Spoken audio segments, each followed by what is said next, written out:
welcome back to the It's Obvious podcast. This is episode 135. My name's Garrett Drake. I'm joined across the table by a man decked out in exquisite Falcons gear. His name's Jacob Alka. How are you, my friend? Rise up, brother, rise up. Rise up, my friend. Yes, today is Falcon Football Sunday. And, it is. We're playing. Wait, no. Today's Saturday. Oh, sorry, Saturday. Are they playing today? I used to think Sunday because they play on Sunday, but okay, they are playing today. Interesting. Okay. So when you this really goes live, freaked me out for a second. Yeah, sorry. Yeah, I would be bad if it was Sunday. Mm-hmm.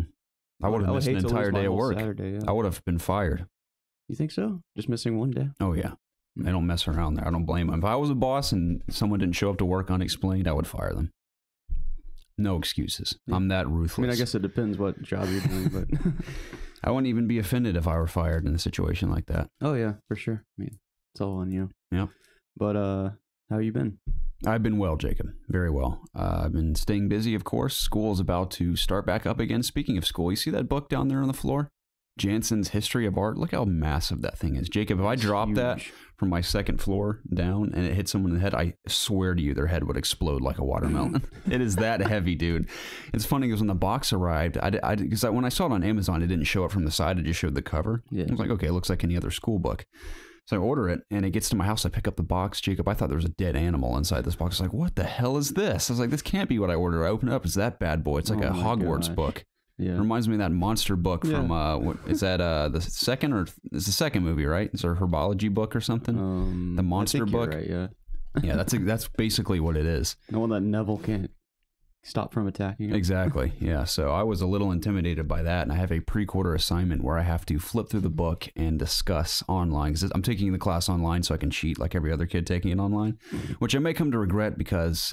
ironically, online may, in fact, keep me busier than being in the classroom because sometimes it does. Weekly, we have to make all these discussion posts and engage in in-depth conversations regarding art history, whatever we're talking about that you're participating. Week.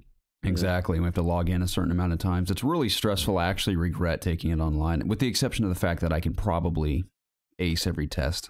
But aside from that, it's going to be a lot of work, which sucks. But anyway, I have to flip through it and talk about what I'm most interested in learning about this quarter. And I'm going to have to put on an act like I do in most of my art classes because I hate all of them. Yeah. I mean, I hate them. I have no desire at all to even learn about art history. I don't care. Now, I can appreciate it if I'm strolling by a structure of some sort. I'm like, wow, this is a beautiful statue someone carved. Or this is a beautiful painting. And I'll look at it for about 5 to 10 seconds and that's it. Yeah. I don't care anymore after that. So I'm not looking forward to it, but it is what it is. I have to get through it. It sucks. I also found out I'm going to be in school till spring 2020. Wow. I'm going to be in school a long time. Yeah. Mm-hmm. And it isn't because I have a million classes left. My schedule is actually pretty small. They're just so time consuming. My last 3 quarters, which is 30 weeks in total, that's 10 separate quarters, is all dedicated to one class that collectively make a feature film. Okay. It will be my first feature film that I have to write and direct. So I made a bunch of short films like I did last year, which I rarely ever talk about. But I'll have to make a feature film over a course of 30 weeks. The first 10 weeks are pre-production. Second 10 weeks are production. Last quarter of those 10 weeks is post-production. Excellent. So nothing I'm intimidated by. It's just going to be a crap ton of work. Oh, yeah. So that's why I'm going to be stuck in school till 2020, which really, really depresses me because I was certain I would graduate by the end of 2019. But that's not the case. Yeah. Well, you got to do what you got to do. That's the only dire news from my week, though, Jacob. So tell me some good news from yourself. Let's see. We had some streams this week. That was exciting. We did. Lately I've only been able to get around to streaming on Thursdays, which is kind of annoying because it's the day we like to do Ask IOG when we can, which hasn't been in like 3 or 4 months. Yeah, at least. I don't even remember the last time we did one. So, and I don't know. It's just we should do one this week. We do. We're not going to do it. We should do it. I think we can though, because I don't have school on Thursdays anymore. So. Oh, you don't? I'm available Thursday if you are. Well, then we might be able to start doing them again, even if it's just us two. I don't know. Yeah, we might have to just bite the bullet, and maybe not every episode the 3 of us can be together, which is a shame. We could Skype Preston in maybe. Yeah. You can probably do that. We'll figure it out. Yeah. Aside from that, those streams were great. Yeah. Any highlights from you?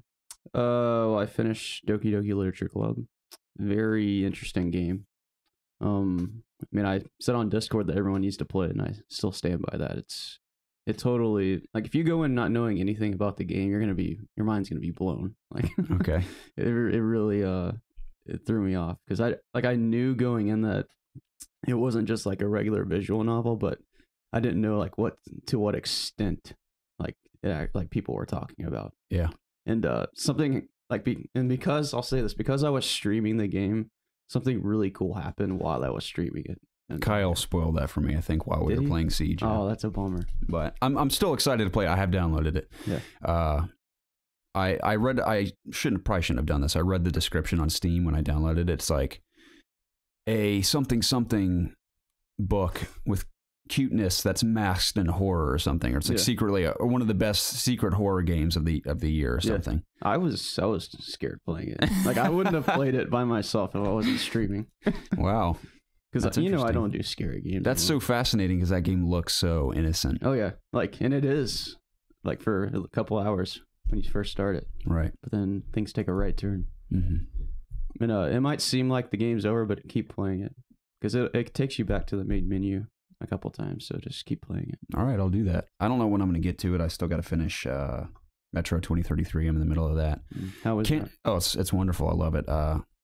I'll see how it compares to Last Light when I finish it. It's nothing has stuck out to me in terms of comparing it to Last Light so far, but I am enjoying it. I may actually stream some of that this week because I think one of the OGs said we should stream some single player stuff. I'm like, that's not a bad idea, and I'm sure not many people are.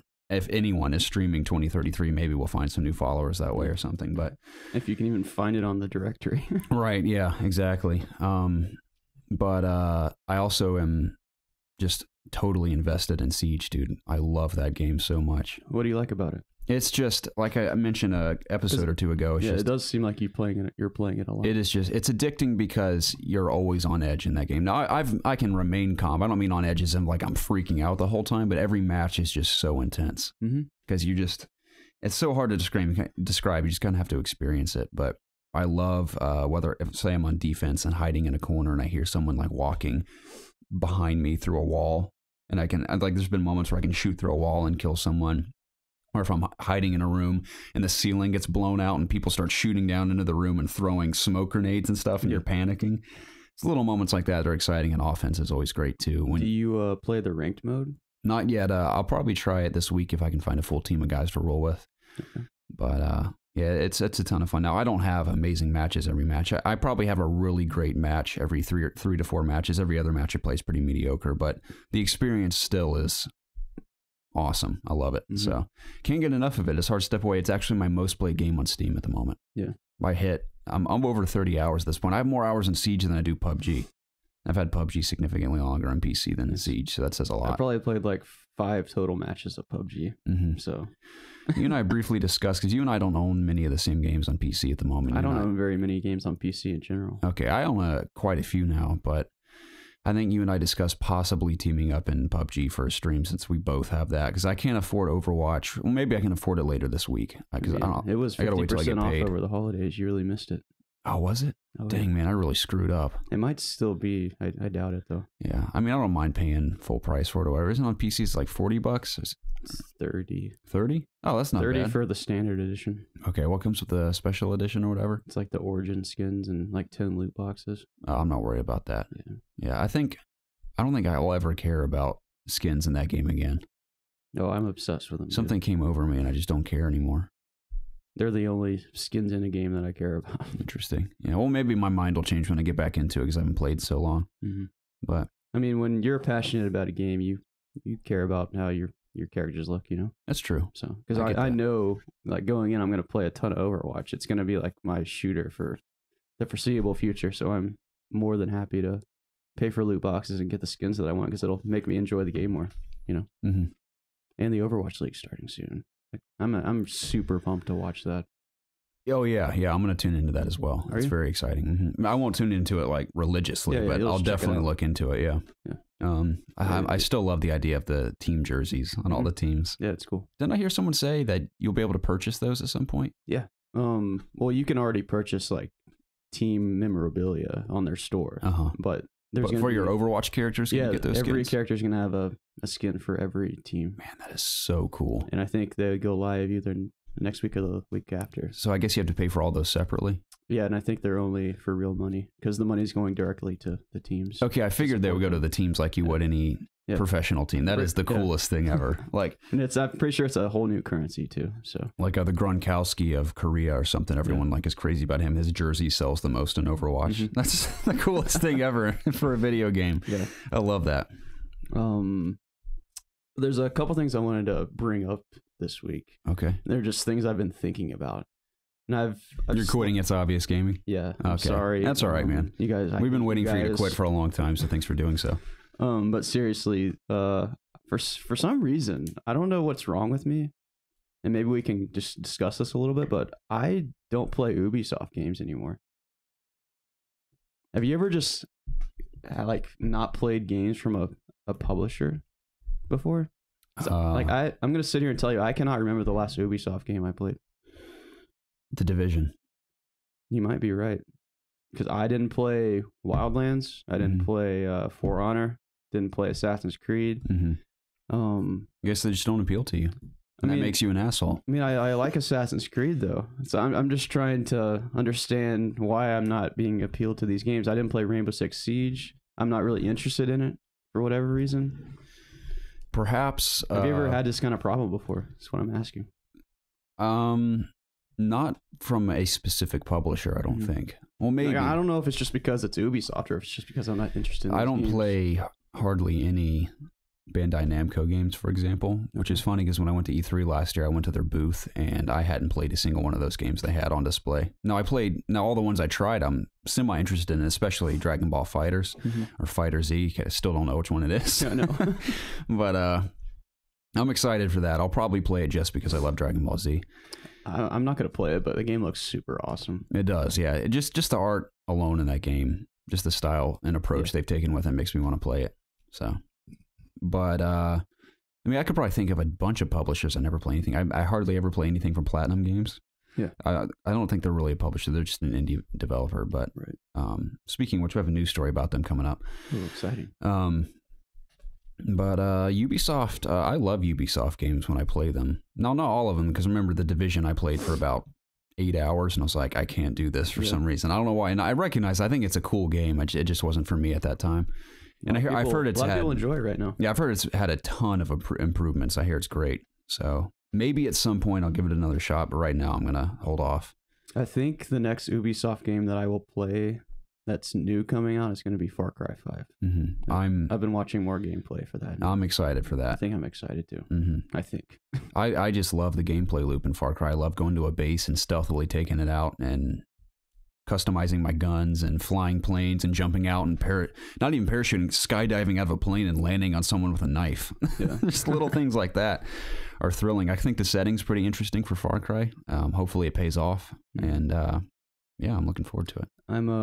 I'm probably going to wait for a review just to be safe, though. I don't want to buy like a mediocre Far Cry game. I get that. Because just Far Cry in general has never been my favorite franchise. So if it's like a 6 or 7, I probably won't get it. But if they really knock it out of the park, then I'm going to get it. Nice. So, and then the other thing I wanted to talk about is I can't, like I gave Zelda Breath of the Wild my game of the year, right? Did I give it the game of the year because it's a great game? And I'm not saying it's not a great game. Or did I give it the game of the year because I just really love my Nintendo Switch? It could be a combination of the two. Yeah. Because I'm going to sit here and say that the Switch is one of my favorite pieces of technology ever. Yeah, it's incredible. I love the Switch, dude. It's so awesome. And just having a game like Zelda to play on it and I was at Evan's house last night, our friend Evan. I probably sat there and played at least an hour or 2 hours of Zelda while they were playing like PUBG on his projector. And I was having so much fun. Why wasn't I invited? You were working. Or you were working on videos. I was, we were supposed to stream last night. I know. I was upset about that. Yeah. What were you working on? I got assigned a COG video at the last minute yesterday, so I enjoyed working on it. I goofed big time, though, so here's the story. It's a most anticipated PS4 games of 2018 video, and I like doing those videos because they're pretty simple, but they are very time-consuming. It took me about 10 hours to work on that video. Okay. Because you have to record the VO, you have to edit the VO, you have to download all the trailers, you have to download all the music, they have to cut it all together, then you have to make all the titles in After Effects, and you have to edit all those in, they have to export it and upload it. The whole process takes forever. And I get distracted along the way where I'll start looking at Twitter or something for like 30 minutes and not realize what I'm doing. Anyway, story goes, it was written by a gentleman on COG's team, one of the higher ups at COG, who's also freelance for IGN, which is very cool to me. But he wrote an article for most anticipated, or as a feature for most anticipated PS4 games, and a lot of them were not exclusives. A lot of them were multi-platform, which confused me to begin with. But they're like, hey, we got a lot of comments saying that these aren't exclusives online. So when you make the YouTube video, replace the multi-platform ones with exclusives. So I went down the list and I removed all the ones that I was certain were multi-platform. And I researched a couple just to be sure, but I goofed on 2 big time. So Monster Hunter, for some reason, I thought that was a PS4 exclusive. It's not. It's Xbox and Windows. And half of it was I trusted this guy too, because I just assumed that most of those were PS4 exclusives. Like the obvious ones on there were Red Dead. That's not an exclusive. And there's like 1 or 2 other ones that were blatantly multi-platform. But the only ones I goofed on were, I think, were Monster Hunter and Ni no Kuni 2. See, Ni no Kuni 2 I thought was a PS4 exclusive, but apparently it's coming to PC as well. So, I mean, it's technically, when it comes to console, it's exclusive to PS4, but at the end of the day, it's still coming to PC.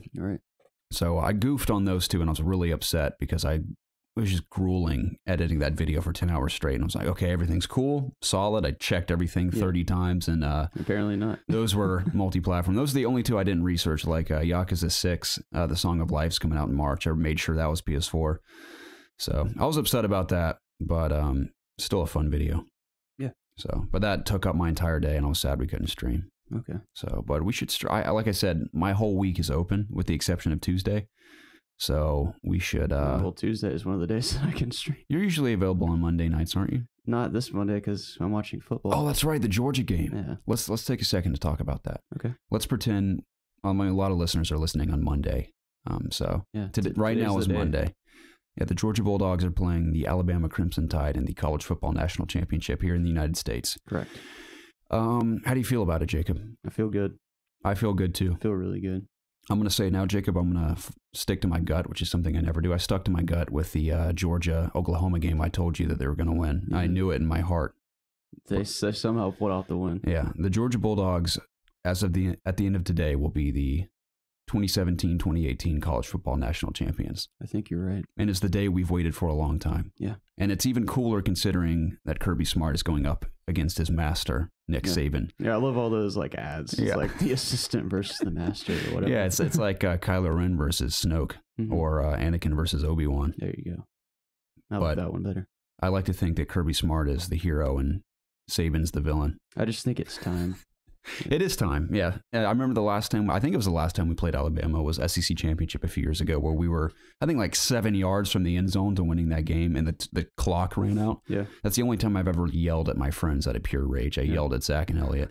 It's like, because they were watching the game with me and my dad, and I was like, I don't want to hear shit from either of you, and I like left the room and like went to be by myself for a while. That's back when I was a very passionate Georgia fan. Now I'm still a fan. Those were some hard days. They were, yeah, but I'm not a diehard like I used to be. Now I will, I always check all the stats when I can't watch the game. I watch all the highlights. I listen to post-show recaps and stuff, but I've only been able to watch a handful of games this year because of my work schedule. So I'm glad I got to watch last game, and I will, of course, be open and available to watch the national championship, which I cannot believe we're in. Let's just hope they don't Falcons it. Can you imagine the Falcons won last year and Georgia won this year? Yeah, that'd be crazy. Can you freaking believe that? Oh my gosh. Let's not bring up the Falcons. As long as we don't pull a Falcons in the national championship, everything will be fine.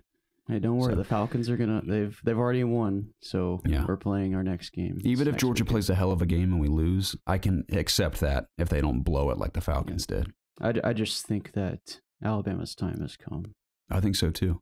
It is our year. It's someone else's turn to step up. It's the year of the dog. That's what it is. It is the year of the dog. Actually, I got the blanket behind me here. I don't know if you can see it on camera, but the Chinese New Year is the dog. So you're right. Yeah, you're totally right. Yeah. It's happening. It's destiny. Yep. So. What were we talking about? I was talking about Switch. Yeah, we were. Mm-hmm. We've been all over the place so far. That's all right. There's not a whole lot going on this week in terms of video games. Hope you guys like us blabbering because that's what most of the show is going to be. But I just love the Switch. And I think I'm not the only one, obviously, that loves it. I hope that there's a lot of great games to come on the Switch this year because we really don't know anything coming from Nintendo this year besides Kirby and Yoshi. And Bayonetta 3. And the first and second one as well. A lot of people are thinking there is a rumor that there's going to be a Nintendo Direct in a couple weeks. I keep hearing that. I hear rumors about Nintendo Direct, I swear, every 3 weeks. And I get so confused. I hope there is one because I would like to know what's going. As would I. I saw a headline, I believe, recently that said Switch was the fastest, or is the fastest selling either console or Nintendo console of all time. It's console in like a 10-month span in the US. Yeah, that's incredible. I mean, you can see why. I mean, the thing's brilliant. Yeah. So I love it. Like if I was like, if say I had a PC and I was to get one console, I would definitely get the Switch, hands down. That'd be my first choice. Really? Mm-hmm. It's a bold statement. Now, I will say, if you're someone who's on the go a lot, like I know you're on the go a lot with work and stuff, I'm on the go a lot. It makes even more sense. Now, if you're confined at home at all times, in this moment, maybe I would choose a PS4 over a Switch, just because not only does PS4 have a massive exclusive library already, but there's a continuation of that in 2018, right, which I'm thrilled for.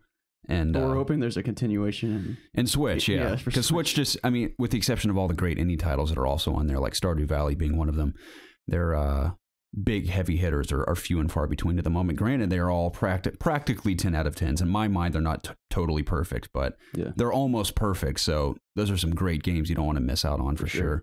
Yeah, it's just, you know, a lot of the games that do come on PS4 are on Steam too. Correct. So that's true. That. Yeah, with the exception of like Spider-Man and God of War. And I'm actually very excited for Days Gone. I hope that game delivers. Because obviously I did a little research for the video I did, and I was like, man, I hope this is good because it has a lot of promise.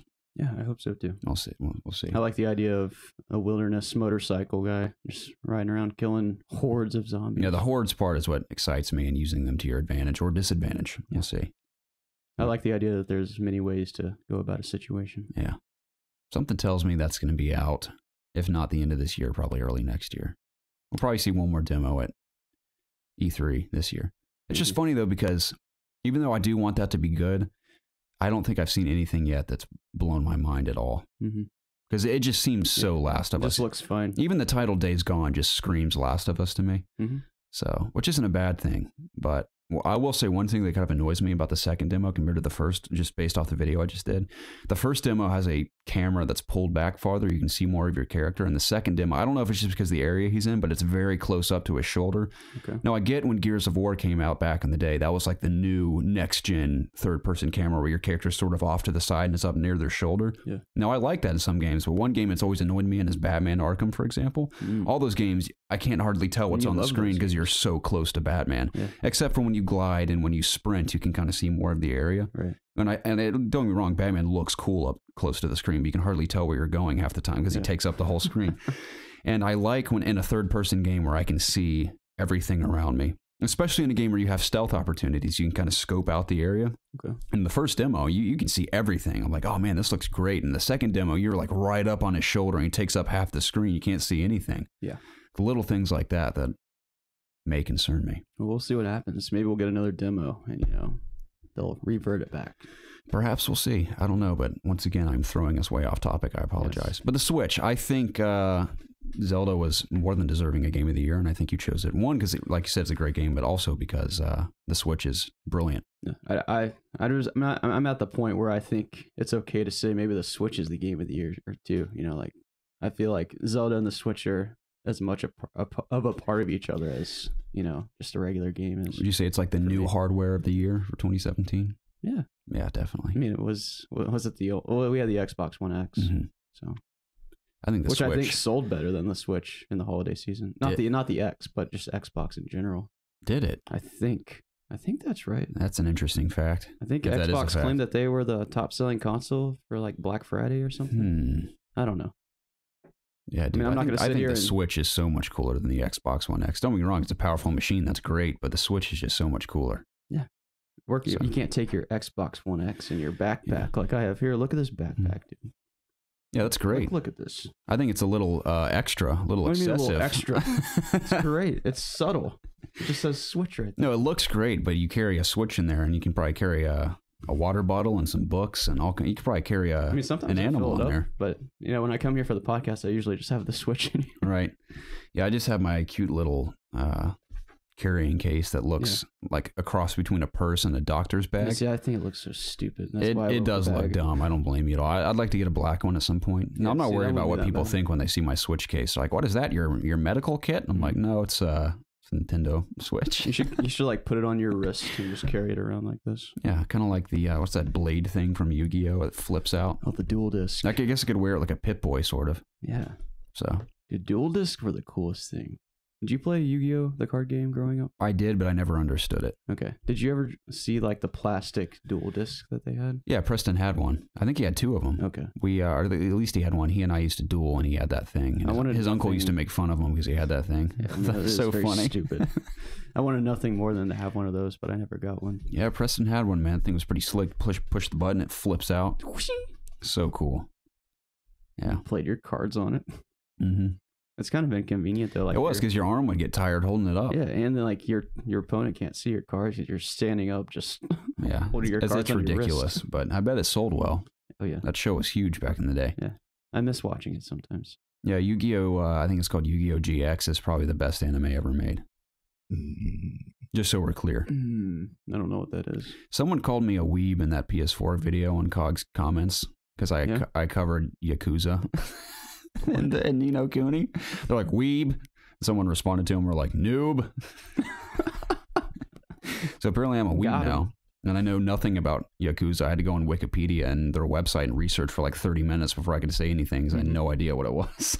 With the exception of Zero that came out. Right. Yeah, you are a weeb, Garrett. Yeah, totally. Speaking of being a weeb, I've been watching My Hero Academia. Yeah? It was great.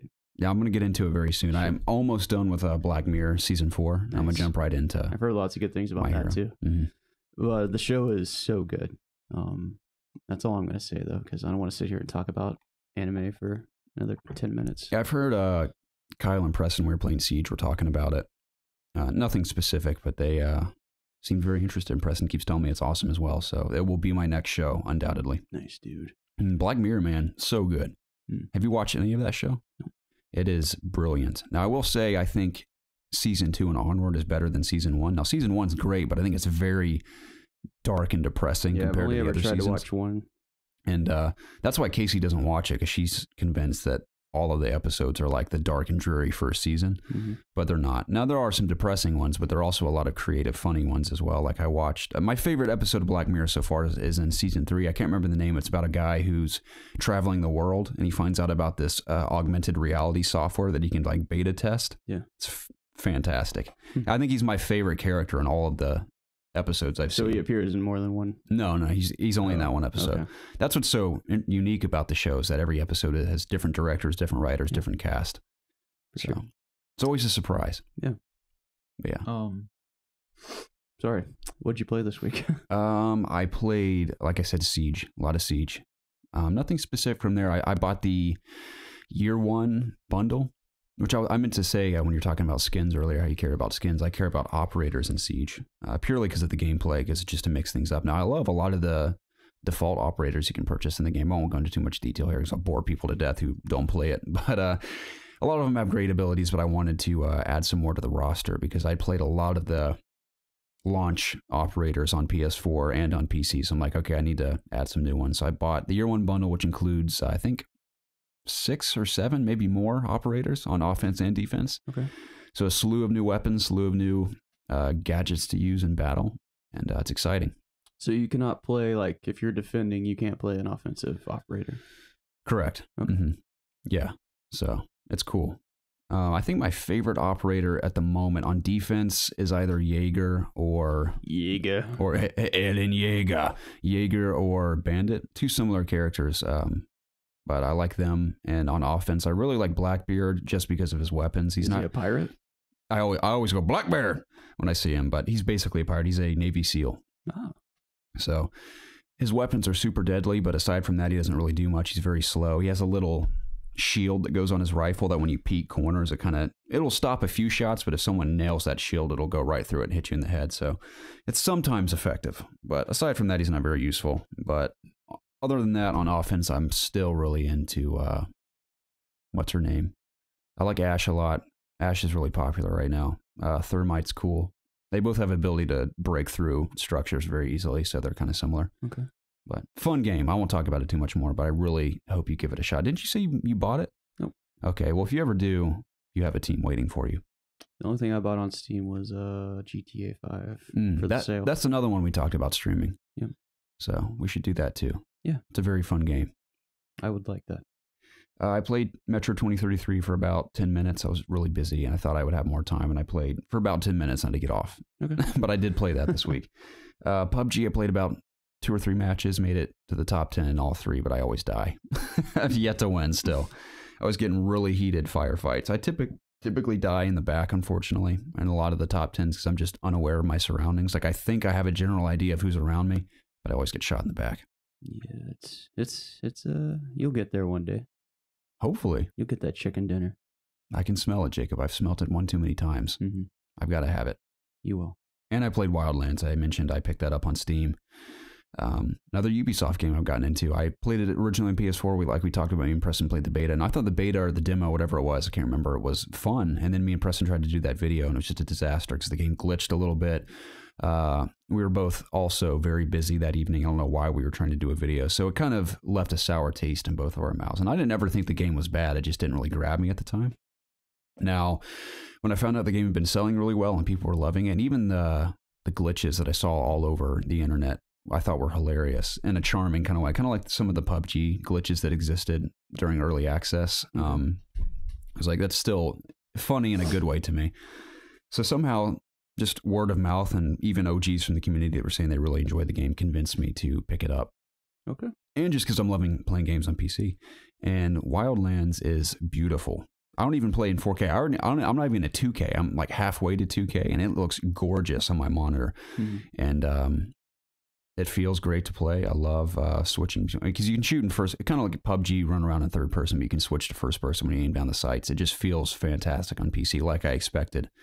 And I love running around the open world. This is things I love. It's a similar reason why I love Far Cry so much. It's just going to a base, scanning the area, finding all the enemies, and just going through and stealth killing all of them. That's just so fun to me. Now, there's multiple things to do in the game. Like, there's one mission I had where I had to sneak into a base and steal one of these drug lords' sports cars and escape with it. That was pretty cool. There's a bunch of cargo missions where there's cargo trucks on the road, and you have to stop them with whatever means necessary. Okay. So it's fun. I love there's deep customization of the game, too, as far as your weapons are concerned, abilities you can acquire, and even your character's appearance. You can go really in depth on how you customize them. It's cool. And you can change it whenever you want. It isn't like, oh, you have to wait to purchase this stuff. Now, there are items you have to unlock later in the game, but you're given a ton at the beginning. You can make your dude look super cool. Nice. So, yeah, really fun game. I'm looking forward to getting more into it. It's probably something I dabble in maybe once or twice a week every now and then, unless I find a group of friends to play with. I think Preston was going to buy it. I don't know if he still is. But anyone out there who still plays Wildlands and you're on PC, I'd love to join you. I mean, Preston owns every game now, so. Basically, yeah. So I wonder how much money he spent on Steam, dude. He's bought so many games. He has. I don't know. It's none of my business. But what I've played this week, it's honestly pretty much more of the same. I've played more Zelda. Did a lot of the side quests in the game. Did a lot of shrines this week. Just last night I started the Champions Ballad DLC. Still running around with the one-hit obliterator, which is really fun. Quite the weapon there. Yeah, I've taken down like 2 of the 4 objectives with that weapon. So, and they're all on that initial island, correct? Great Plateau. Yeah. Mm-hmm. So that's what I've been doing there. Played a little more of Nier. It's kind of disappointing because I'm kind of getting tired of playing Nier. It's like it's my 3rd playthrough, right? And apparently this is when the story gets really good. But I see myself just kind of getting bored of doing the same thing over and over again. Just the combat's kind of getting boring to me.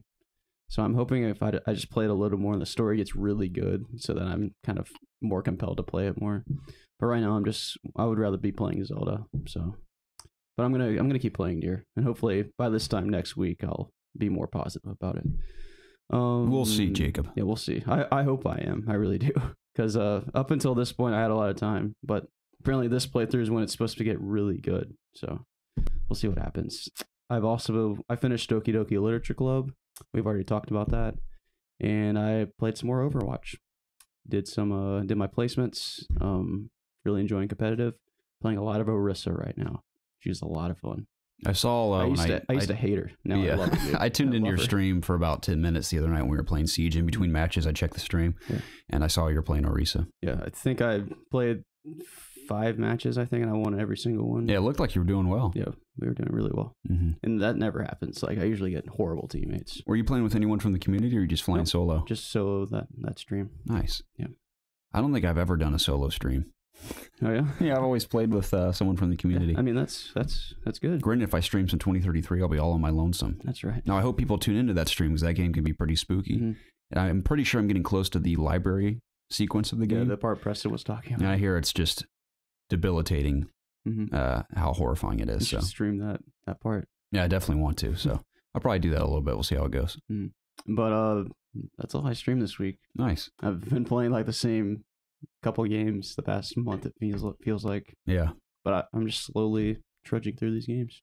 It's the dead time. It is, yeah. I mean, there's a ton of stuff to play at the moment that I have yet to get to. Like I said, I have to try to prevent myself from playing Siege, Wildlands. I still want to finish 2033 because I'm getting close to the end. Well, not close to the end, but I'm about halfway through it, I believe. I really need to play Assassin's Creed. One, because my history with Assassin's Creed. I played all of them with the exception of, what's that one that came out in London? That is Syndicate. Syndicate, and I think there may have been one more I didn't play. Was it the one that came out with Unity? The one on the... I guess it was that one, yeah. I don't really count that one, yeah. But, that's the only other one that you would have missed. Yeah, because you played Unity, right? So I skipped over Syndicate, but I played all the others, and I've always loved Assassin's Creed, especially 4 and 2. Those are my favorite ones. I cannot stop burping, dude. Burping? I think it's that sandwich I ate. That's all right with me, Jacob. Whenever I eat bread, I think I burp a lot. You can burp all you want. Okay, I'll burp into the mic next time. Yeah, do that.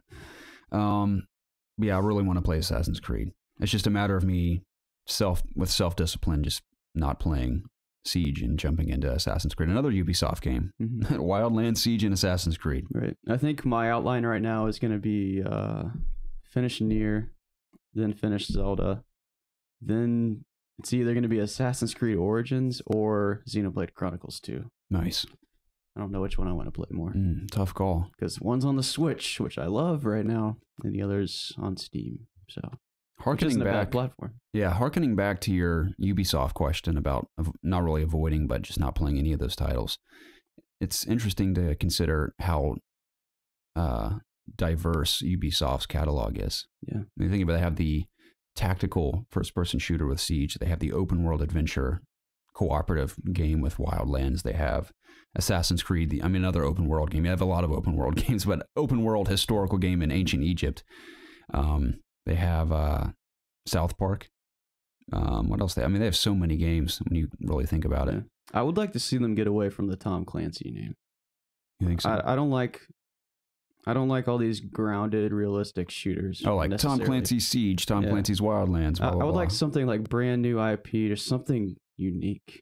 Not that each Tom Clancy game isn't unique. It just, I don't know, kind of gets jumbled up into this Tom Clancy category. I'm not a big fan of it. I've always failed to consider just how many Tom Clancy games I've played in my day. One of the first FPS games I ever played was a Tom Clancy game on PC. It was called Tom Clancy's Covert Operations. Nice.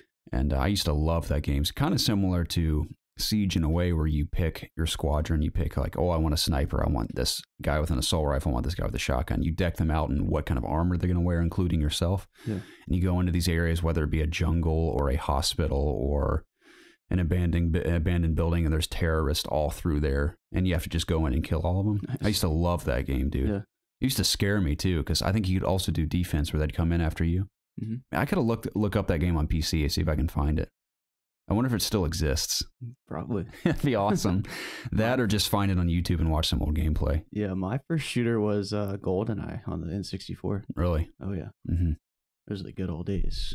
Classic GoldenEye. Yeah, I never played a whole lot of it with the exception at buddies' houses when I was growing up because, again, I never owned an N64, which I think is insane. That was when it was best, is when you had a bunch of friends come over and everyone was playing. Like 4 controllers plugged into the 64. Man. That was awesome. Yeah. I've always mentioned the bulk of my split-screen shooter days were in Halo 2 and Halo 3, of course, but mostly Halo 2. Something I missed, sadly. Those memories are embedded in my heart forever. I'll never forget them. Yeah, my first console shooter was the original Medal of Honor. At least I think it was the original Medal of Honor. It was just called Medal of Honor on PlayStation 1. But that was the first console shooter I played. I was obsessed with that game as well. I was a huge Medal of Honor fan growing up. Favorite ones were Frontline and Rising Sun. Mm-hmm. Oh, I also loved European Assault a lot when that came out years later. I definitely know what you're talking about. And then Medal of Honor began to suck big time when Call of Duty rolled around. It's never recovered. It probably never will. Granted, Call of Duty, if I'm not mistaken, a lot of the developers from Call of Duty, the original, came from a Medal of Honor team. And their code name for Call of Duty was Medal of Honor Killer. And boy, did it kill it. Yeah. I think I just read a headline the other day that it was from a couple weeks ago that Call of Duty is officially the best-selling game for 9 years in a row. Isn't that fascinating? Someone needs to stop. World War II killed in 2017. I mean, it absolutely massacred everyone else. Someone needs to stop this. Destiny 2 sold the second best. Both Activision published Activision's titles. out of control. Yeah. It's funny, too. That's why I'm kind of shocked that EA has a higher stock than Activision. Mm-hmm. I mean, I guess it makes sense because maybe they have more ties and other things than Activision does, but I don't know. Yeah. I mean, I would have to look more into it. I was just looking at stock prices a couple weeks ago, and it kind of surprised me. Yeah. It doesn't surprise me that Destiny sold second best. But crazy thing about the divisiveness that exists in that game at the moment. Yeah. We'll see how 2018 plays out. I haven't read. Have they released a... what do they call those things they released? Like a blog post update? recently? No. Okay, because I know Deej at the very end of 2017 was like, we have a lot to talk about next year. Stay tuned. He tweeted a couple of times this week, but people are still coming back into work, so they haven't really said anything yet. It's sad and funny at the same time when people are just eating Bungie alive in comments on YouTube and all over the internet. When I've met a handful of them, they're like the nicest people. I feel so bad. Like, I don't know who, I mean, at the end of the day, I feel like Luke Smith is most responsible for whatever's going wrong in the game because he is the game director. Yeah. But at the same time, there could be a lot of demand. We don't know. I mean, it could be a lot of demands from Activision, too, that prevent them from doing things. And I even read just a few days ago, I don't know if this is true, there's just a huge rumor floating around that's yet to be confirmed that Luke Smith took over as creative director halfway through the development of Destiny 2, like in April of 2016, I believe, and they only had 16 months to finish the game. And according to what I read, he decided to make a lot of changes at the last minute. And all of that lost time to change things prevented them from making Destiny 2 fresher than Destiny 1. I think that's why whoever was writing this article explained why a lot of the things in Destiny 2 feel very similar or almost exactly the same as Destiny 1 because so much time was lost in between development. That's the thing. Like, it feels like a lot of the systems in Destiny 2 are a regression from Destiny I know. 1. Isn't that the strangest thing? Yeah. It's so bizarre. I'd love for... almost on every front except for the opening, the initial cinematic narrative of the game. Everything else is worse. I'd love what happened to the quest log. That was fantastic. Oh, I know. Yeah. Why is there just quests in your inventory? Yeah, there's a billion things that are just so head scratching about it. Yeah. I want, you know what I think would be great if No Clip or Jason Schreier, which I consider the top dogs of. Not really Jason Schreier's the top investigator in the games industry for sure. He's like a detective almost. But No Clip is very good at documenting things. I'd love for one or both of them to get to the bottom of Destiny 2, the story behind why it is the way it is. And just, I want Bungie to be totally transparent about it. Even if it's I think they would be. Even if it sucks to hear, I bet Activision would prevent them from being transparent, even if they wanted to. We'll never know. But I'd love, even if it's years from now, I'd love to find out. Because, No Clip does very uplifting, positive type documentaries. Oh, this is just the development and creation of the game. I will love the Horizon one I watched a couple weeks ago. I've yet to finish The Witcher. I don't know if for some reason I can't bring myself to finish that one.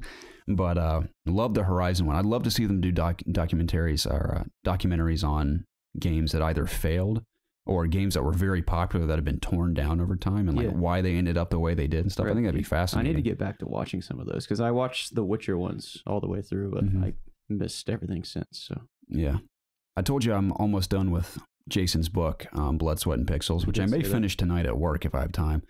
Tonight at work? Yeah. Because you read during a performance? I can, because when I'm monitors, I do a lot of work setting up the band, running sound check for the band. But during the show, rarely does the band need anything from me. Every now and then they may look over and be like, can you give me more guitar or more vocal? And I'll have to change it or whatever. I just can't imagine reading during music being played. Oh yeah, it's intense, but I've grown accustomed to it over the years. But now if I'm in front of house, I'm working the entire time. But monitors are pretty easy.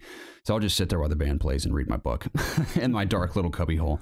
But it's brilliant, the stories behind some of the games that he's covered. And I'd love for him to do a sequel to his book. Even the games, like I said, like Destiny 2, because he does a Destiny 1 chapter. And it was pretty good. but it wasn't anything mind-blowing. But I love the Destiny 2 story. Like, I want him to do a sequel on like all kinds of different games. Like maybe Hellblade, for example, would be a good one. Yeah, that'd be cool. Destiny 2 would be good. I mean, there's countless he could follow up on. So I loved it. And Siege, for example, because Siege is so different from past, I mean, similar in a way, but so different from past Rainbow Six games. I'd love to hear about the development of that. Just, I know I'm kind of being kind of biased, like games that I love, I want to hear about, but just, he could do a sequel to it. And I love, ever since I started reading his book, I'm so interested in development of video games. It's fascinating. Nice. So, well, yeah, with Destiny 2, I've never been more uninterested in the game than I am now. yeah, it's awful. I don't even see myself wanting to play it again. Let me clarify. I'm not saying Destiny 2 is awful. I'm saying it's awful that I'm not. It is awful. I'm saying it's awful that I don't like it more than I do. Because I had a lot of hope in Destiny 2. A lot of hope.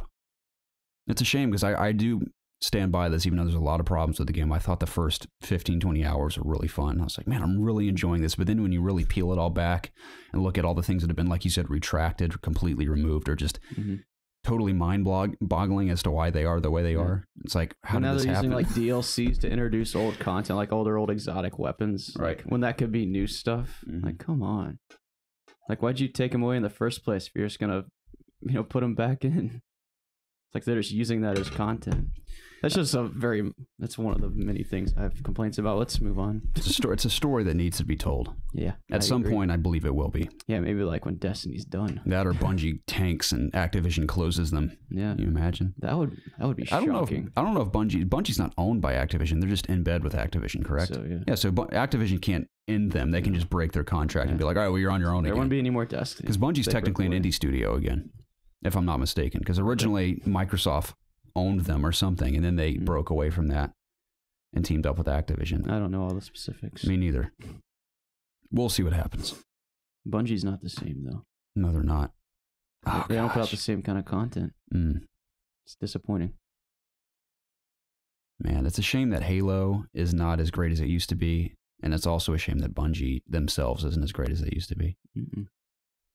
So I don't know the challenge, and we don't talk about it all day. I don't know the challenges that go into creating a game of that caliber, but all I can hope is that they either improve it or just maybe they step away from. That's the thing. Activision wouldn't let them step away from Destiny because it sells so well. It's the number 2 selling game of the year. Why would they not follow it up with a third? Exactly. Yeah. But that's the thing. Destiny doesn't need sequels. Just keep adding to it. It's fine how it is. Destiny 1 was fine. If they would have just added to it and adapted it, that would have done better than how this game is doing. I think they just know they made more money in the long run making the sequel. Yeah, they'll make more money doing that. It's disappointing.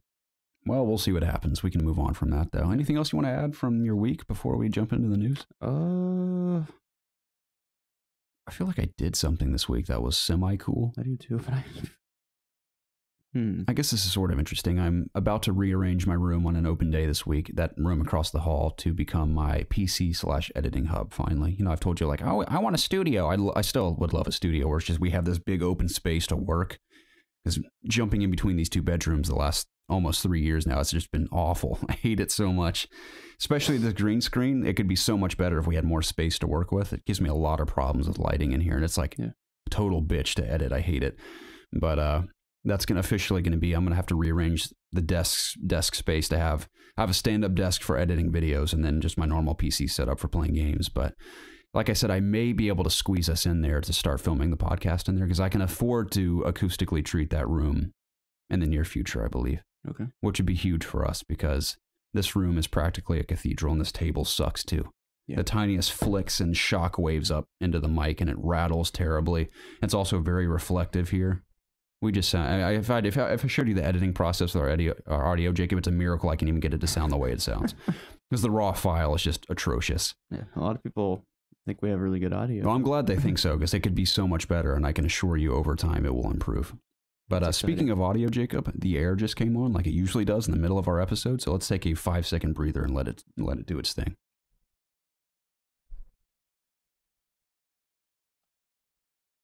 We've returned. Jacob, I just realized you're wearing a red hat and I'm wearing a black hat. I know you're wearing it for Falcons, but I like to think it's Georgia colors here on this Monday. It can be. Just for you. It is. The red and black will rise again. It's cool that the game is in Mercedes-Benz Stadium too. Very cool. Yeah, I love that it's in Atlanta. My dad is trying so hard to weasel his way into a couple tickets. No way. Because he knows a couple people that can maybe hook him up for cheaper than they are. And by cheaper, I mean maybe like 500. Couple thousand less. Yeah, maybe. Yeah. So those tickets are so expensive. That would be a lifetime experience to go to the national championship with Georgia. Because let's be honest, it'll be a miracle if they ever make it back there, knowing Georgia. Probably. So I'd love to go. I doubt I'll be able to. I told him, I'm like, don't sell your soul for these tickets. It's not worth it. Because we could go and get obliterated. And I already told you we're going to win. I know it in my heart, but at the end of the day, you never know. I almost enjoy just watching a game on the couch than going. It's a family, a fire going. I saw your picture on Instagram. We do the same thing, man. Fire. We have some food in the kitchen. So yeah, we had the whole family in the room watching the game. We had a nice dinner. I don't remember what we had, but it was good. What an event today is going to be. I'm so pumped, dude. I know. Hopefully we win. Yeah. We will. You want to get into the news? Yeah, let's do it. The rigmarole, whatever we do. Yeah. I'm not even going to pretend to reiterate what Preston says, but this is the It's Obvious podcast where my best friends and I gather every single week to discuss video games. Now, if you enjoy this podcast, we are on multiple platforms. We're on iTunes, Spotify, Google Play, Audio Boom, Stitcher, Blueberry. We're on like 500 podcasting services. I just forget about all the smaller ones, but the big ones are iTunes, Spotify, Google Play. Now, if you're listening anywhere but YouTube, we are on YouTube at youtube.com/ItsObviousGaming. We have weekly content, including Let's Plays, the occasional unboxing, which I think has at least been a year since we've done an unboxing. Occasional reviews, recently with movies, big movies like we'll review Avengers, we reviewed Star Wars. It's usually like the big comic book movies and Star Wars, basically, but probably review Slender Man when it comes out, which we'll talk about here in a little bit. That tree looks awful. You think it looks awful? Yes. I don't think it looks awful. I thought it did. I think it looks pretty cool. And I don't mean it looks great. Doesn't look scary at all. I thought we'll talk about it. We'll get there. But, it doesn't even look suspenseful. It just looked dumb. I'll talk about what I like about the trailer when we get there. Okay. But I respect your opinion, Jacob. I won't try to change your mind. But yeah, well, we're on YouTube. If you're willing, we'd love for you to come subscribe to our YouTube channel. You can see what we look like if you don't know. You can. I am a purple elephant, and Jacob is a circus clown. Yes. Not totally unlike Pennywise the clown from It. Right. But a little more jolly looking. Yeah. A little bit. And Preston is a small turtle. We prop him up on a box to speak into his microphone. And he sits on his, like his shell's on his back, like he's sitting like a regular person. Sort of like a Ninja Turtle. Yeah. Yeah. Like he's not like on his stomach. Right. Speaking of Preston, I forgot to mention that he was feeling very ill this morning, so he could not make it to the podcast, unfortunately. I told him I hope he doesn't survive and I hope he dies. Yeah. So we'll see if that comes to fruition. I'll text him that and second it. Great. Yeah, I appreciate that. Just follow up what I said. Yeah. Make him feel even worse. In all seriousness, we hope Preston feels better soon. Yes, of course.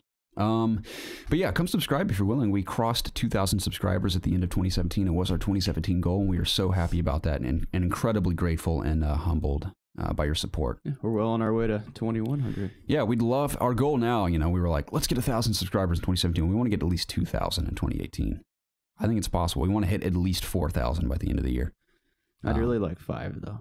I mean, I would love that too. We got a miracle's got to happen with us, an absolute miracle to hit 5. So, but we're on our way. Yeah, if we could hit 2,100 by the end of January, that'd be like our normal count. We usually hit about 100 a month. But if you're still out there and you've yet to subscribe, even if you hate our YouTube content, even if you think we look like total idiots and all you want to do is listen to the podcast on Spotify, that is totally cool. But if you're bored at work, or you're on a train going somewhere, or you're in an Uber, and you just have nothing else to do, you've searched Twitter, nothing interesting. You've searched Facebook, nothing going on. Instagram, same thing. Be like, hey, I haven't been on YouTube yet. Maybe I should go to It's Obvious Gaming and subscribe and never go to their channel again, but at least my subscription is there. Because the higher we go up, the more we appear on the interwebs. You know what I would like even more, Garrett? What's that? For more people to leave us an iTunes review. Yeah, I was getting there. Yes, that Jacob I love jumped iTunes the gun reviews. there and brought up my next topic. Yes. iTunes could be our salvation. Mm-hmm. Now, the Lord Jesus Christ is our true salvation, but when it comes to the internet growth, iTunes is our salvation. And we would love for all of you to go to iTunes and subscribe, rate, and leave us a small review. Even if you say, these guys are idiots, I hate them, but here's a 5-star review. We'd love that as well. We've actually gotten several reviews since What's our number I last now? checked. What's our what? What's our number now? I gotta find it. Hold on. Keep talking. Okay, but if you go there and leave us a review, the more we garner, the higher chance we get or have of landing on the new and noteworthy page in iTunes. Now, if you're on a podcast or you know of podcasting iTunes, you're probably aware that this is a pretty big deal because it opens the floodgates to a brand new audience that will find you much easier. And of course, we don't want to get massive on YouTube and iTunes and blah, blah, blah, blah, blah, and Twitch because we just want to be popular. We really want to do it because we hope to one day do this full time and really dive deep into additional content that we know we're capable of producing. It's just a matter of time and money for us. So we'd love to do this full time one day, and we can only do it with your help. But we can't thank you enough for the support that we've already had over the years, and it's been truly an amazing experience, and we're thankful for each one of you in the OG community. And we hope it grows over time. Yeah. You made it there yet, Jacob? Yeah, I made it.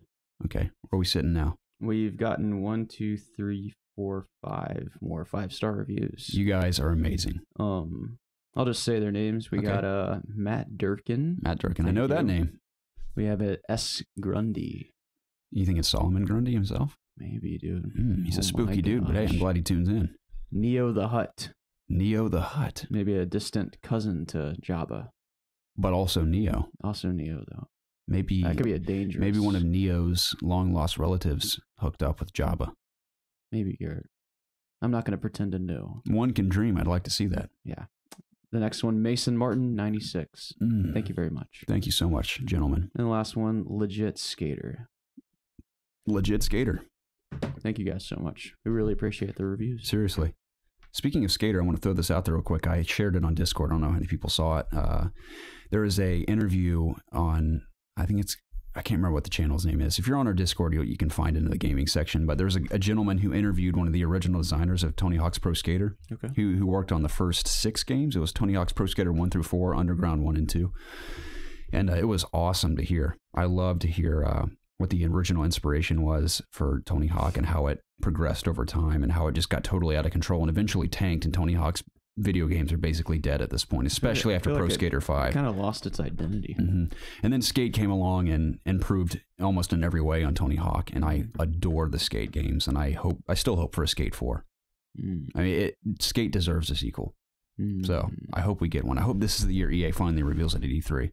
That's been my biggest hope from EA for the past 3 years. Really? So we'll see. But it was really fascinating. If you're on our Discord, you should check it out if you like the Tony Hawk games, because Tony Hawk, not only did I love those games as a child, but influenced me to skateboard for a while. And I was never amazing at skateboarding, but I was half decent. I really enjoyed my time. I can still skateboard like bowls and stuff, but I can't do like fancy tricks or anything. Gotcha. So did you give our Discord a shout out? Did I? Yeah. I mean, if people are listening and they if they want to talk to people, just talk to a lot of people that enjoy watching the show, like maybe you do, we have a Discord. Yeah. If you guys are out there and you listen to us and you don't talk to anyone else about our content or our podcast and you'd like to, you should join our Discord channel. That's a great conversation. Yeah. We hang out with all of us, and the fellow OGs talk each and every day about all sorts of things. Talk about pets, talk about food, talk about games, of course, movies. Yes. All kinds of stuff. Anything you can think of. Yeah, life in general, just accomplishments. There's even a community content page if you'd like to submit something in that section that you're proud of, that you've created, whether you're a Twitch streamer or a YouTuber, or you've written a book, or you've painted something. Anything you want to throw in there. Yeah. We encourage you to do so. I love seeing that stuff. And the link is in the description below, correct? It is. Every single one of our YouTube videos, at least for the last year and a half, has all of our links that you will ever need in the description. Wow. Including Discord. All you got to do is click on that link. If you don't have a Discord account, you create one, and you're there. Yep. You're with us in the wild. Yeah. Yep. So we encourage you to jump over there too. So all sorts of places to hang out on the internet. But again, subscribe to us on YouTube if you're willing, and that iTunes review would change our lives potentially. But even just your listen is enough. Exactly. Yeah. At the end of the day, thank you for tuning in. It's good to have you. Jacob, let's finally jump into this news. Let's do it, man. Story number 1 comes from Mario Brash of COD Connected, Jacob. Supposedly, PUBG Corporation wants a movie, TV show, and animations made about PlayerUnknown's Battlegrounds. Here's the story. Quote, PUBG Corp CEO Chang Han Kim confirmed the company's direction in an interview with Even Global. He had to say, quote, I'd like PUBG to become a universal media franchise based on the game.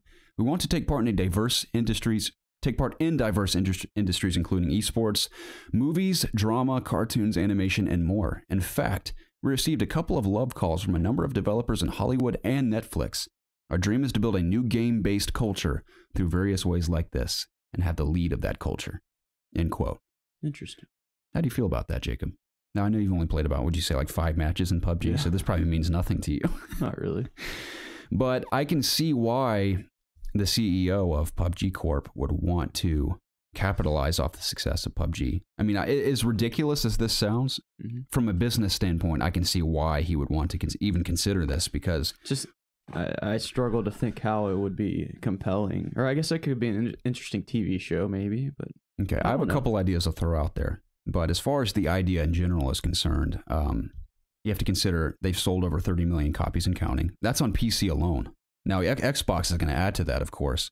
I don't even know what it is already. They sold like 1 million in the first 48 hours or something. Right, so, I mean, it's unstoppable. Also, they have at least 3 million concurrent players at all times, which is mind-boggling. It makes sense, too. You can get in and out of matches over and over and over and over again. That's why it's hard to get out of it once you start playing. You don't want to stop because you can just jump right back in.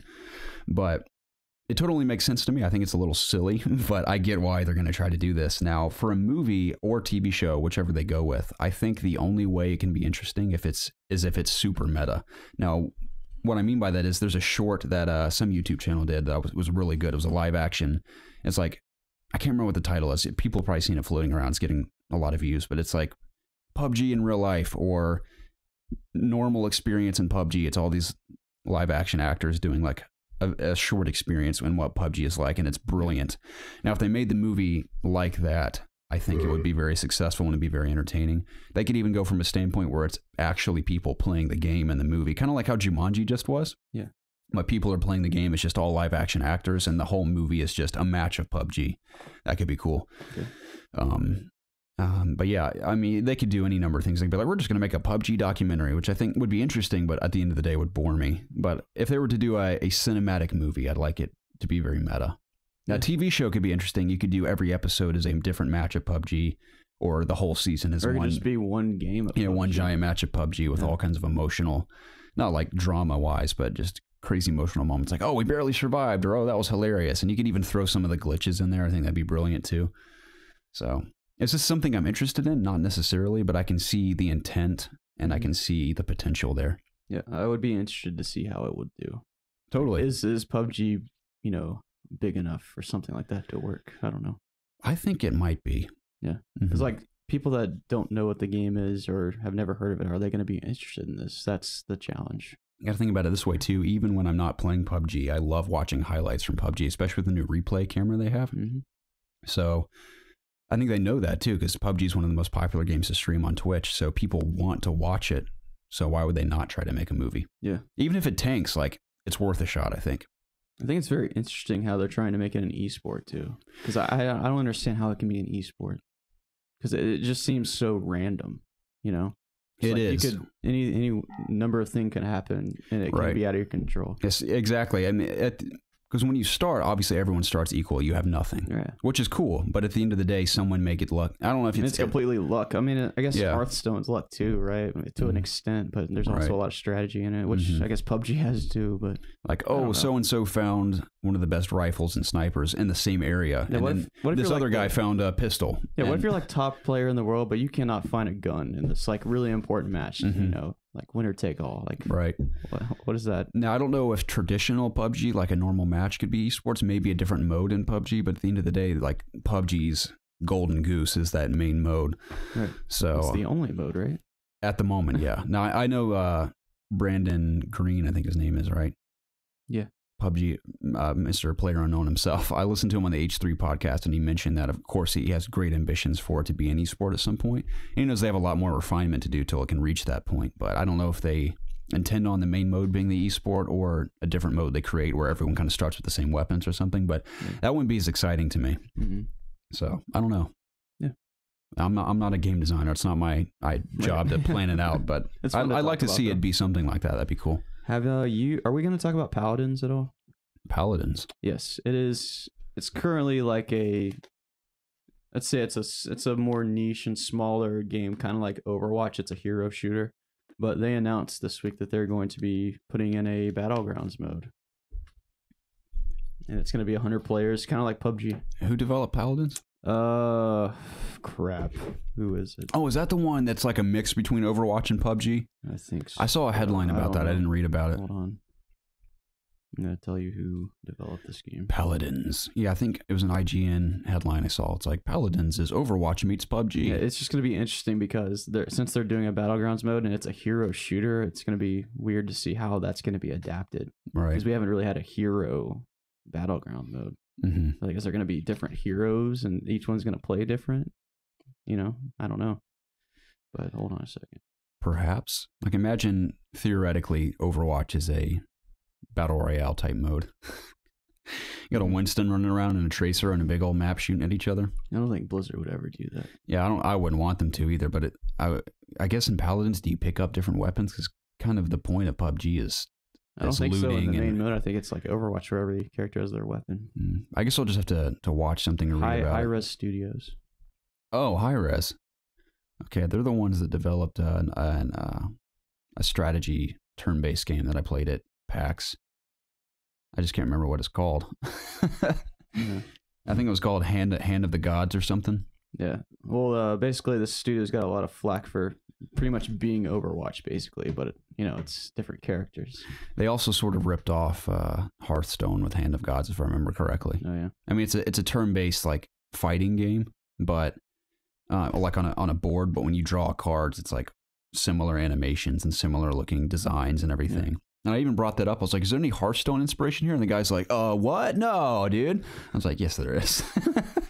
And now they're trying to do Battlegrounds, so interesting. Seems like they're just trying to find something that'll... Yeah, they're sucking the teat of other developers. I mean, that's kind of what Blizzard does. But in their defense, putting their own spin on all these things, but maybe not as good as these other things. Yeah, we'll see how it turns out. I'm going to reserve my judgment, though, because I don't know. I haven't really dived into any of their I'd like games. to see how it is before I put any judgment on it, for sure. Agreed. But I'm sure that's just one of the few Battlegrounds we're going to get this year. Yeah. I'm not expecting any more. Games that I'd like to really see try it are Battlefield. I think Battlefield could be cool. Maybe Halo. Halo. Yeah, like a big team battle type Halo Battlegrounds mode. That could be kind of cool. Interesting. It'd be weird running around in Halo without a gun, though. Yeah, you run around and maybe you just start with a pistol. Yeah. And you run around. You can. Oh, I found a BR. Or I found a Spartan laser. Just your fist. I don't know. Yeah, like a knife or something. Yeah. I don't know. But Halo has a really solid sandbox for multiplayer. I think it could work. What if in Halo you start out as like a little... What are those little small guys called? Grunts. Yeah.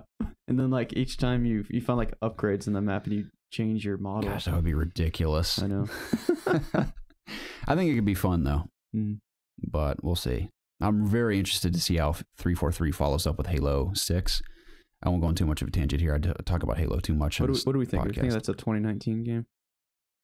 I believe so, probably. Yeah. Okay.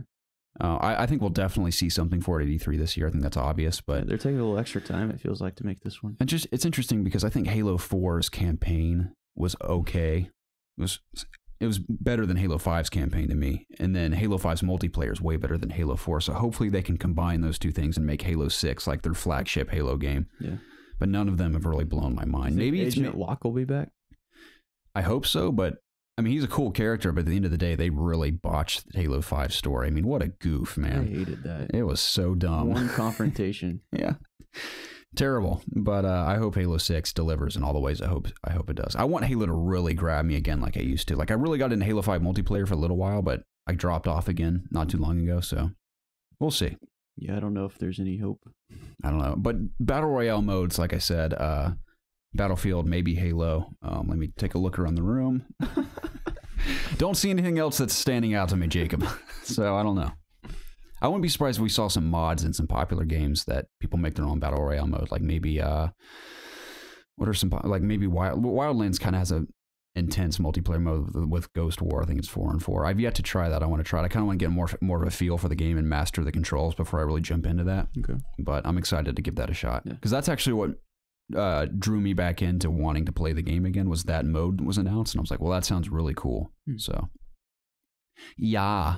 Well, that's a cool story, man. It is. You want to jump into the next one? Sure.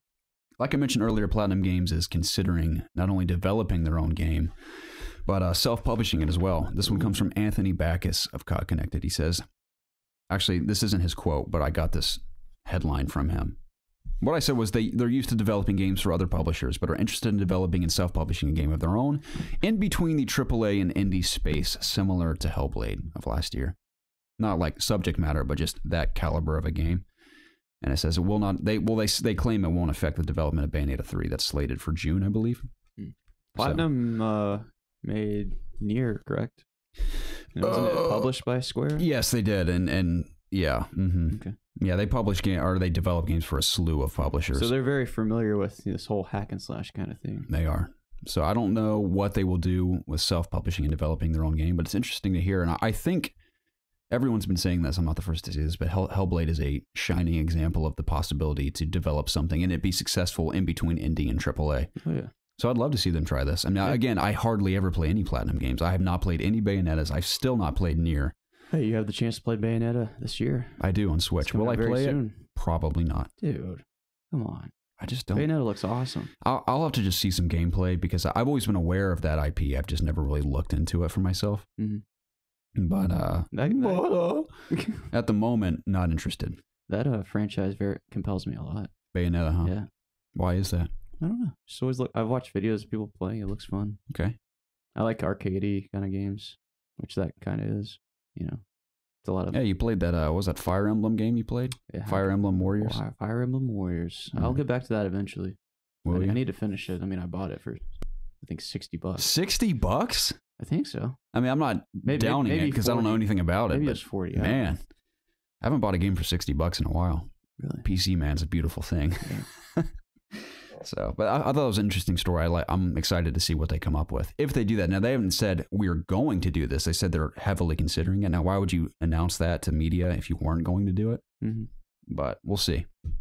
The next one is about the Uncharted director, specifically the Uncharted director from Lost Legacy, who has officially left Naughty Dog. And according to his Instagram account, has heavily hinted he's going to be working on the Avengers game with Crystal Dynamics. Wow. Now, one, it has to be a really great opportunity for him to go to, if he is going to Crystal Dynamics, this is the assumption, that he would leave Naughty Dog, the top dogs, pun intended, of the games industry as far as development's concerned, to go to Crystal Dynamics. This Avengers project must be very ambitious, and he must have a lot of confidence in it. Now, it isn't. We have no idea what his role could be. He could be a writer. He could be a director.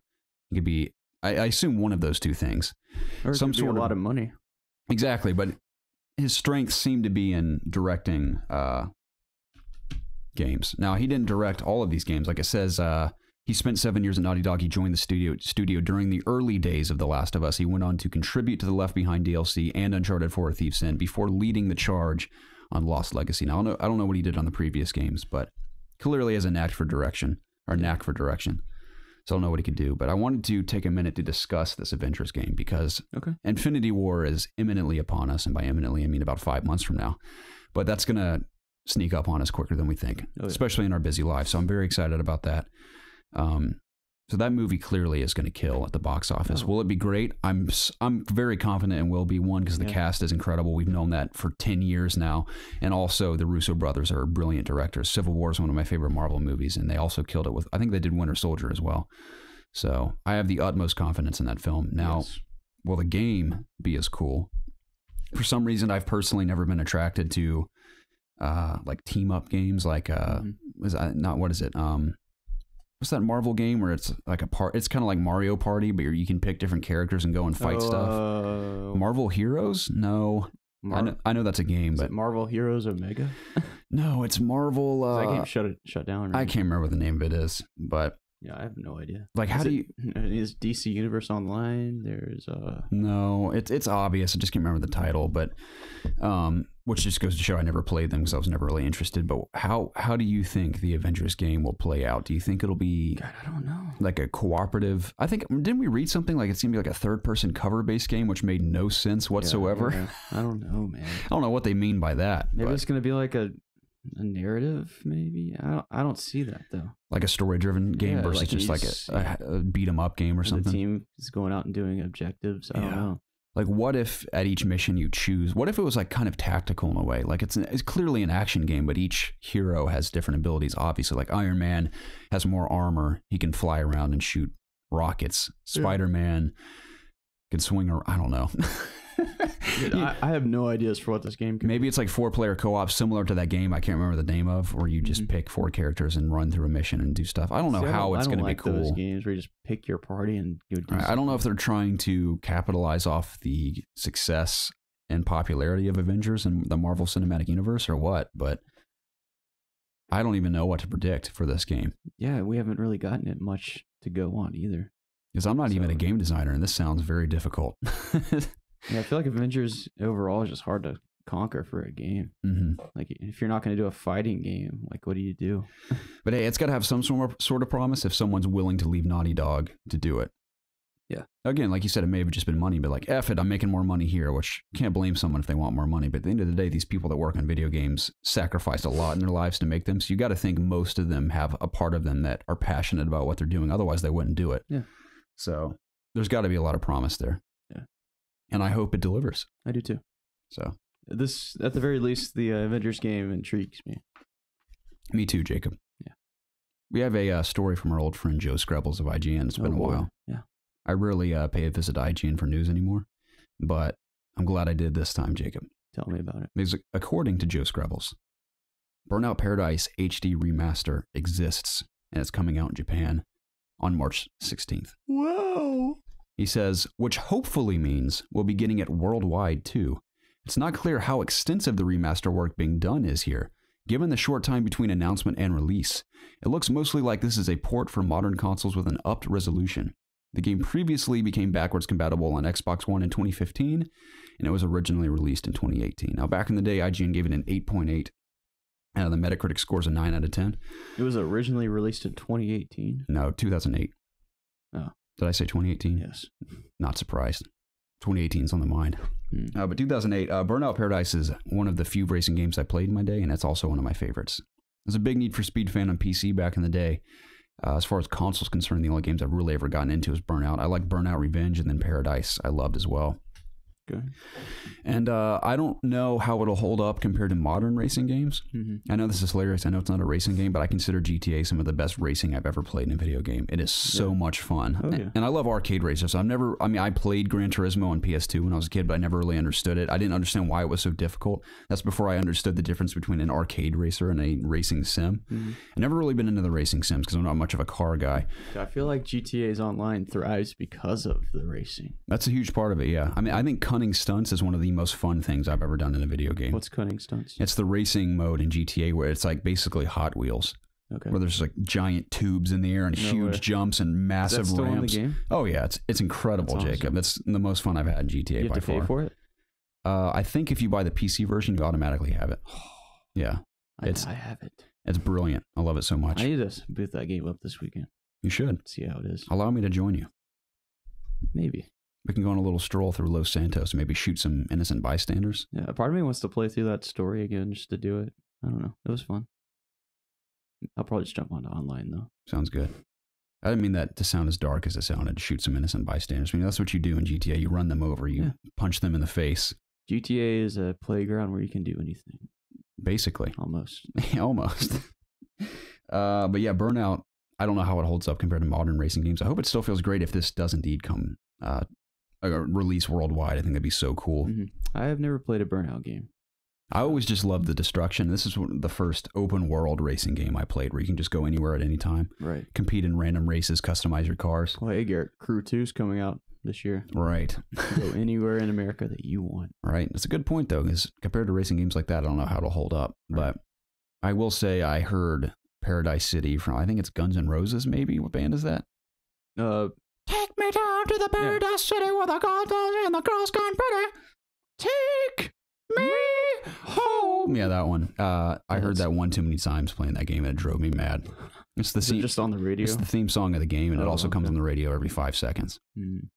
So, other than that, though, I really enjoyed the game. So I hope it releases worldwide. Maybe they'll have a different Guns N' Roses song this time.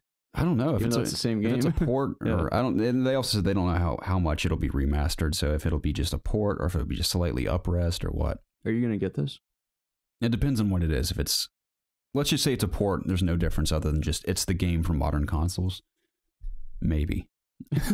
So if it is like a remaster, then yeah. If it's a remaster, I'll be a little more interested. Okay. But I might dabble in it. It depends on how much it is too. Okay. Because I have a lot to play, but I did love this game back in the day. Yeah. Knowing me, I jump into it for about 5 seconds and think, I have more fun in GTA. I'm going to go back to that. So. Let's talk about the Slender Man trailer. Okay. Tell me what you don't like about it. I already told you. Be specific, though. I didn't really catch all of it.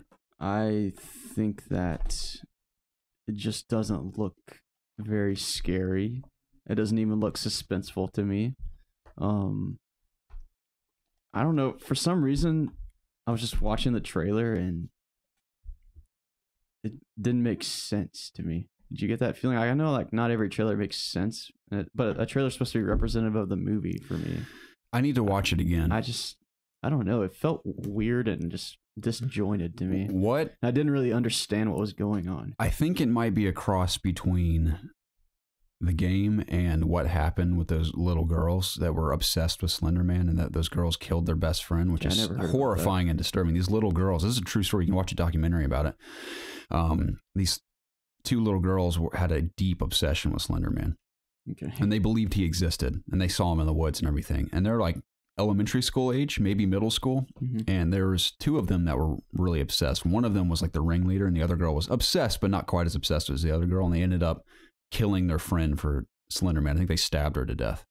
These girls are obviously in prison, but it was a huge story, and it was all about, I think the documentary is called Slender Man or something. It's fucked up. It really effed up. So that's what it looks like in the trailer. It looks like these little girls have been like possessed by Slender Man and start killing each other or themselves or something. So I think did we see Slender Man in the trailer? You do very briefly. And I will say the one part of it, because none of it really grabbed me by any means throughout the trailer. I think it looks semi-interesting. I don't think it looks bad by any means. I don't know why people are saying this looks like shit. I think it looks okay. But I think what really looks cool in the trailers, at the end, very, very briefly, when the girl's hiding behind the tree, the camera pans and you see Slender Man in the distance out of focus. I'm like, that looks super creepy. And I love that shot where he's just obviously it's Slender Man, but he's very subtly out of focus in the background. I'm like, that looks awesome. And the shot where it cuts quickly and he's like hovering over her very, very briefly. It kind of reminded me of a Dementor from Harry Potter. Demento. I think it has potential to be super creepy and cool. Because the game, think about how creepy the game is. I mean, I haven't played it that much. I think we played it once at my house when all of us were over. But just when you're walking around, you can just see him in like the corner of your eye, like through the forest. That's horrifying. Yeah, I guess. So I think those shots look really cool. Mm. But we'll see. I don't like Slender Man that much, so maybe I'm not like a fan, but going into it, I'm not a fan, but I do think I think his silhouette is scarier than Slender Man himself. Like just seeing him in the distance, knowing he's out there chasing you, it's pretty spooky. Because he doesn't really do anything, like in the games at the very least. Like, right, he just finds you in the screen like over. Glitches. Yeah, I think it's the idea is creepy, is because you can turn around and he could be right behind you and you don't know. Yeah, well, that's with any scary movie, you know. Mm-hmm. I think this will do pretty well, though. I don't know. Mm-hmm. Maybe. I mean, the reviews might bring it down, like a lot of other movies this past year. But I feel like a lot of people don't like going to see, like, scary movies never do really great in the box office, obviously. But I don't know.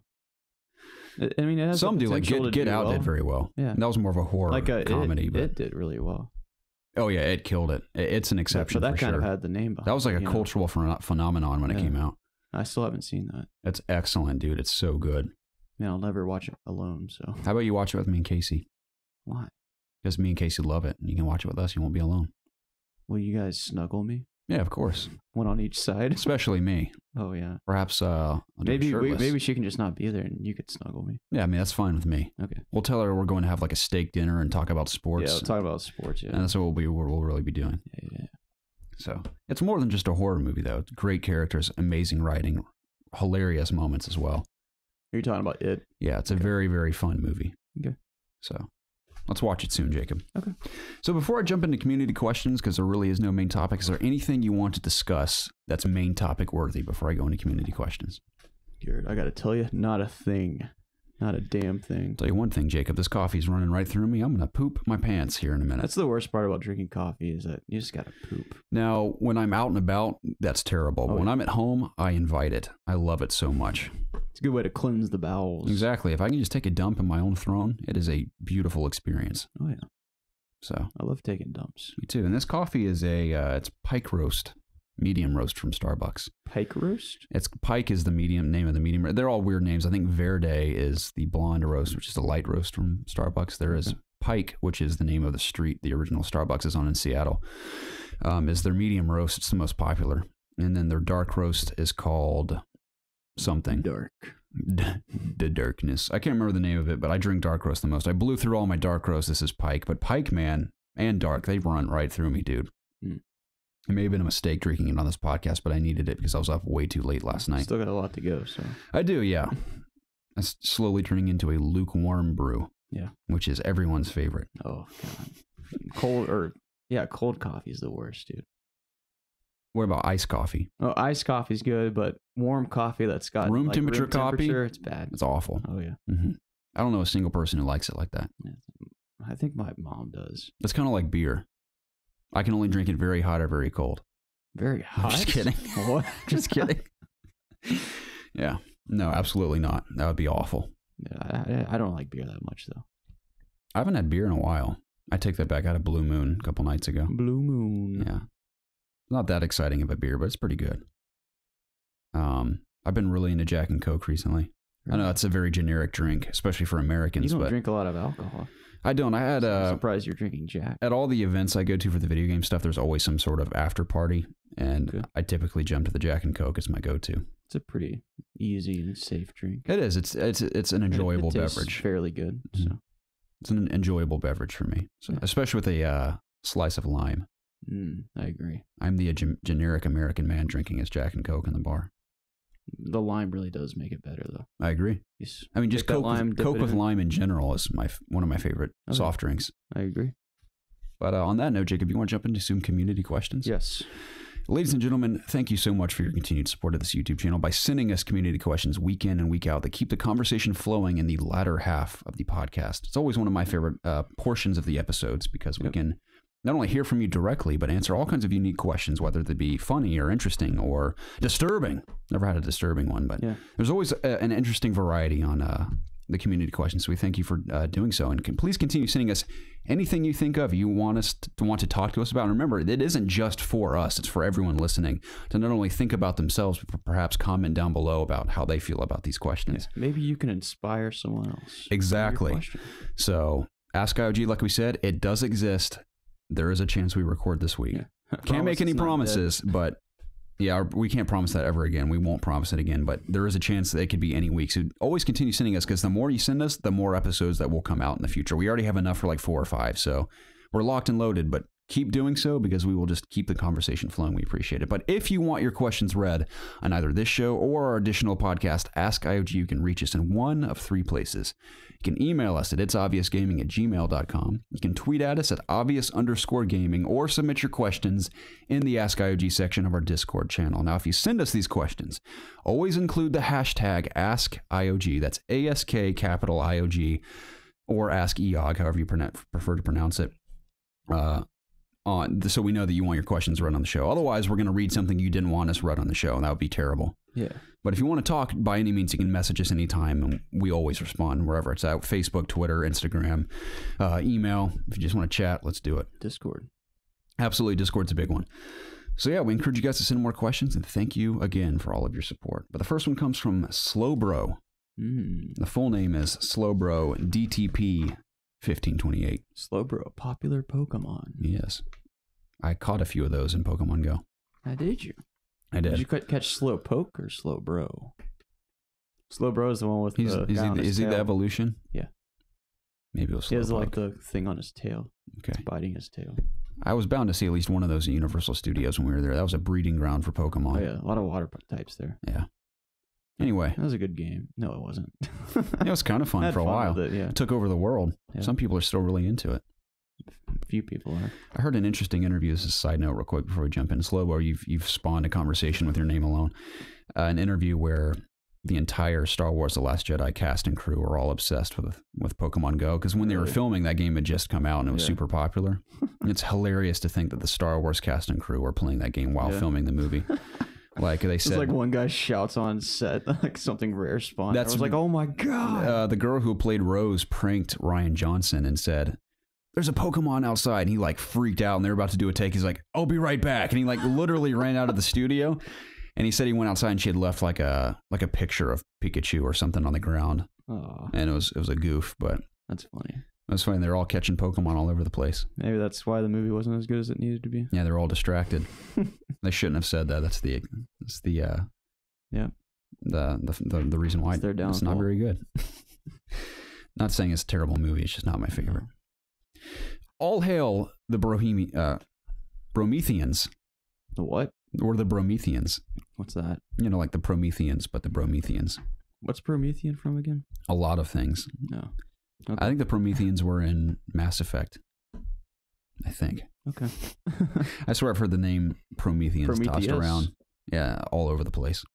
New to IOG, but nevertheless ended up listening to one of your podcasts on Spotify.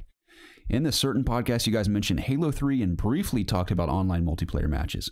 Well, my question is hopefully one to spark a nostalgic, in-depth talk and all the amazing player-created content. So my question is... Wait, so I finally remembered when you taco-craved gaming addicts brought up Halo 3. So my question is, which player-created online matches did you find absolutely and unquestionably fun? Side note, I always order a combo number 7 chicken quesadilla with a soft shell and cheesy potato burrito. Drum roll with Baja Blast. That's a great meal, if you ask me. Yeah. Got excited towards the end. Forgive my spelling errors. Well, slow bro, that's quite all right, my friend. I've talked about Halo 3 too much in this podcast. I will say my favorite modes were Infected with friends. Infected's a fun mode, just in general. Specifically, we would play on Sky Castle, where there's a giant floating castle in the sky on Sandtrap. And the Infected would be 200 times speed, where they were very, very fast. They could also die in one shot, though. They had no shields, but they were very fast. They had a gravity hammer. And what we would do is, of course, avoid... Did they look different? They would just be black armor with a hammer. Okay. Now, in Halo 4 and 5, I believe they look like they're infected, like zombies. But the Infected would run around Sandtrap, and we would all try to hang out on the sandcastle. And, of course, we'd mess with each other, all of us who were still alive. We'd, like, try to knock each other off the sandcastle and everything. But if you fell off, one or two of us would jump in a Warthog and drive around Sandtrap on the outer rim where the quote-unquote Guardians are, and they shoot up bombs and try to kill you because you're technically outside the map. Yeah. There's massive dunes on Sandtrap where you just ride and go off jumps and everything. And the Infected was just fast enough to keep up with you, but if it cut a corner and made some kind of weird angle, it could eventually catch up to you. And the most fun part was when they'd hit you with the gravity hammer, if they hit you at the right angle, your Warthog will just go flying into the air. I mean, you'll fly a mile away. Yeah. And you know you're screwed then, because if you land wrong and don't keep going, if you land upside down, the Infected will run right up to you and kill you. Yeah. So it eventually got really fun because the last survivor or survivors would be chased by 6 or 7 infected around the map on a Warthog. And of course you'd get slaughtered at some point, and they'd all try to come because there's a teleporter to get up to the Sky Castle. Is there only, like, do you have to get in a Warthog to survive? No. I mean, if you can survive on top of the Sky Castle, they can never get you. But if they come through the teleporter, if you don't instantly headshot them, they can smash the Sky Castle and it'll break apart and you'll fall to your death. No way. Or you won't die when you fall, but you'll fall into the pit and the infected will swarm you. But that was a super fun mode. Just classic capture the flag is one of my favorite Halo modes, specifically capture the flag big team battle. That's not necessarily traditional Halo because it's more of an arena shooter, but I've always loved big team battle in Halo and specifically capture the flag. In any game, I think capture the flag is a ton of fun, but especially Halo because, like I said, their sandbox is totally unpredictable. I mean, the craziest things can happen in Halo. I've seen clips from Halo 3 or any Halo game where someone will gravity hammer or a grenade will launch a ghost into the air and it'll fly across the map and just hit someone in the head and kill them. It's like things like that are mind-blowing to me. Yeah. So it's always been one of the most attractive features of Halo is that. Gotcha. But and lastly, just good old-fashioned Slayer with friends on split screen. Like I said, Halo 2 is the bulk of my split screen experience, but Halo 3 is my favorite Halo game. But Halo 2, I have the fondest memories with playing Slayer with split screen and friends on Lockout and Zanzibar and maps like that. Coagulation, which is the remaster of Blood Gulch. Coagulation? That's the name of it. Wow. Yeah. They always that's what's interesting about Halo maps. When they're brought back, they're always renamed. I don't understand that. Yeah, I don't know why they do that either. Like Valhalla in Halo 3 was renamed to Ragnarok in Halo 4. I think they named it something else in Halo 5 too. So, but Blood Gulch has always been my favorite Halo map of all time. That's my favorite capture the flag map in any game ever is Blood Gulch. Wow. I used to play Halo 1 on PC for about a year, like long after it launched in 2000 or 2001 when it came out. I think I played it in like 2004 or 5, a lot on PC. And I would play hours and hours and hours on Blood Gulch over and over and over again, capture the flag. I got so good at it on PC, I could beat an entire team by myself, capture the flag. Wow. Yeah. I think it's because there was only like 50 people playing on PC at the time. I played with the same people over and over and over again. So nice, dude. Those Sorry, are some, I can't really add to this conversation. No, that's right. Those are a few of my favorite modes in Halo, for sure. So great, fond memories in Halo. I have the Master Chief Collection. I've thrown it out there a few times. If you guys have it and want to play, it's one of your 2 Xbox games. I'm down. Yeah. What's the other one? I also have Halo 3 backwards compatible version on Xbox as well. So do you have Halo 5 and then Master Chief Collection? I have the original Halo 2 over there in that Blockbuster case. I have Master Chief Collection, Halo 5, and I think I traded Gears 4. Maybe Gears 4 is still over there. Maybe I traded Gears 1 remastered, which is really solid. Nice. But yeah, those are some of my favorite Halo modes. If you guys want to play Halo 3 backwards compatible, I'm down. I know me and Zach have been talking about trying to play it in the near future, so. I love playing Halo with Zach. It's sort of one of our bonds was playing Halo together. Yeah. Carlos Perez says, what's the oldest game in your guys' backlog list? Mine's Resident Evil 4. Oh, man. Let me ponder for a second. Some game called Mario. Super Mario. Let me look at my backlog, actually. I have it on my phone. Do you? Yeah. It's probably a good idea. What about you, Garrett? I've decided not to write down my backlog because I've decided I want to play whatever calls to my heart in any given moment. Recently, like I said, it's been Siege, but I don't want to have to force myself to play games if my heart isn't calling out to them. I gotcha. I mean, technically, this was remastered, but probably BioShock. Dude. Is one that I want to get to. I hope you play that. Because it is that on PC now as well? It should be, right? I think so. Dude, play it on PC. I have it purchased for PS4. Like it's still wrapped. It's on my shelf. I just haven't gotten to it. Okay. Well, wherever you play it, Jacob, I promise you that's worth playing. Mm-hmm. Ton of fun. Yeah, I mean, BioShock is for a lot of people. You played Infinite though. Yeah. Yeah. So I kind of know what's going on. I downloaded the BioShock theme for PS4, the dynamic theme. Really? Awesome. Yeah. Because when you're on your main screen where your games are listed, it's Rapture. Okay. And when you go up to your settings, it turns into Columbia. Yeah. It's very cool. Columbia was so great. I loved that. See, I'm more of a Rapture guy, but Columbia is really cool. I just liked how bright it was. And it was a nice place to be. It was a nice change of pace, not only in terms of the way it looks, but where it is. I mean, you go from the depths of the sea to the clouds. Yeah. So really, I don't want to spoil for anyone, but amazing twist in Infinite. Not only just like in terms of the characters, but the story as a whole of BioShock. Yeah, that was cool. Blew my mind, the Infinite story. Yeah. So I love BioShock 1. 2 is pretty cool too, but I really like BioShock 1. I also want to get back to the Assassin's Creed games, the early ones at some point. Earlier ones? Yes. So you're talking like 1, 2, and 3? Yeah, or just the Ezio collection at the very least. I know it's available on the newer consoles now. So yeah, I never got into Brotherhood or Revelations. I liked Assassin's Creed 2, but I didn't love Ezio that much to play more of them. Now, I got a good taste of both of them. I played Brotherhood for about 10 hours and I dropped off, but I watched Zach play most of Revelations. Yeah. Especially the end. I thought the end was kind of cool in Revelations. But playing Zelda lately, I've wanted to go back and play older Zelda games like not Breath of the Wild, Ocarina of Time, and like A Link to the Past. You gotta think that Ocarina of Time is going to land on Switch. Yeah, maybe even this year if we're lucky. I don't know. They're being very hush-hush about it. They are, man. I mean, it's so good that it belongs on Switch. I mean, I think anything belongs on Switch at this point. If you can run Wolfenstein and Doom pretty well on Switch, throw everything on that thing. Right. PUBG. Man, that thing would explode if it tried to play PUBG. If Xbox One X can hardly handle it, I mean, the Switch would literally burst into flames in your hands. So, yeah, Resident Evil 4 for me, BioShock for you think? Yeah. Okay. Cheeky says, least favorite game franchise.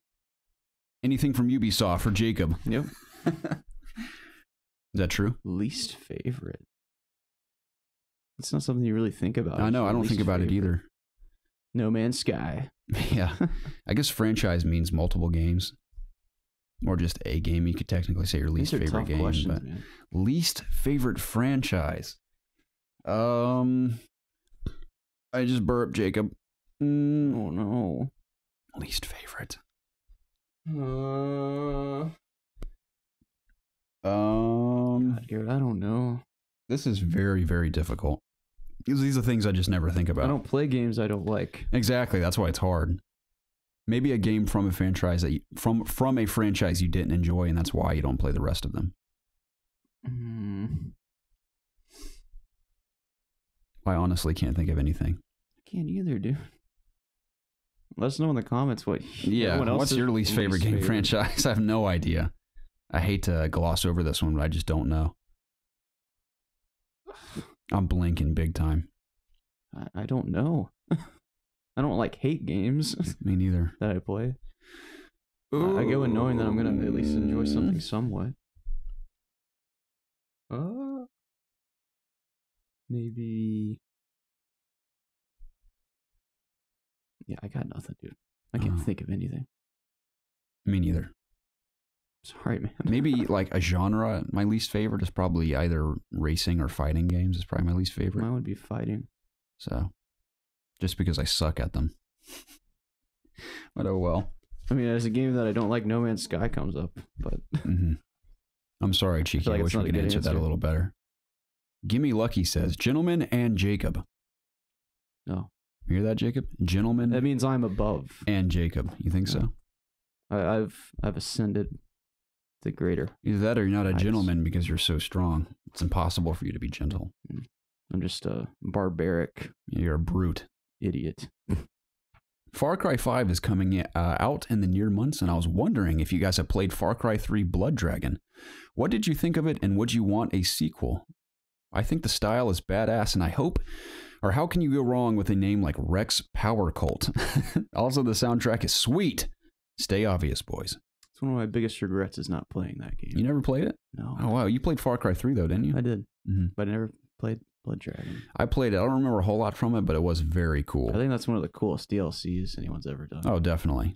Love the art direction, the style, like you said, the music, and the robot creatures you fight. Maybe Horizon ripped off Blood Dragon, dude. Wow. But someone needs to bring this to Sony's attention. Right.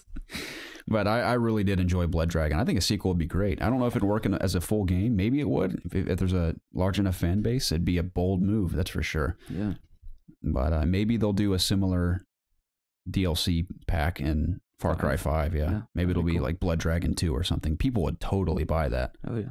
So I'd be pumped just to see a game like he's saying, just Blood Dragon would be awesome. Right.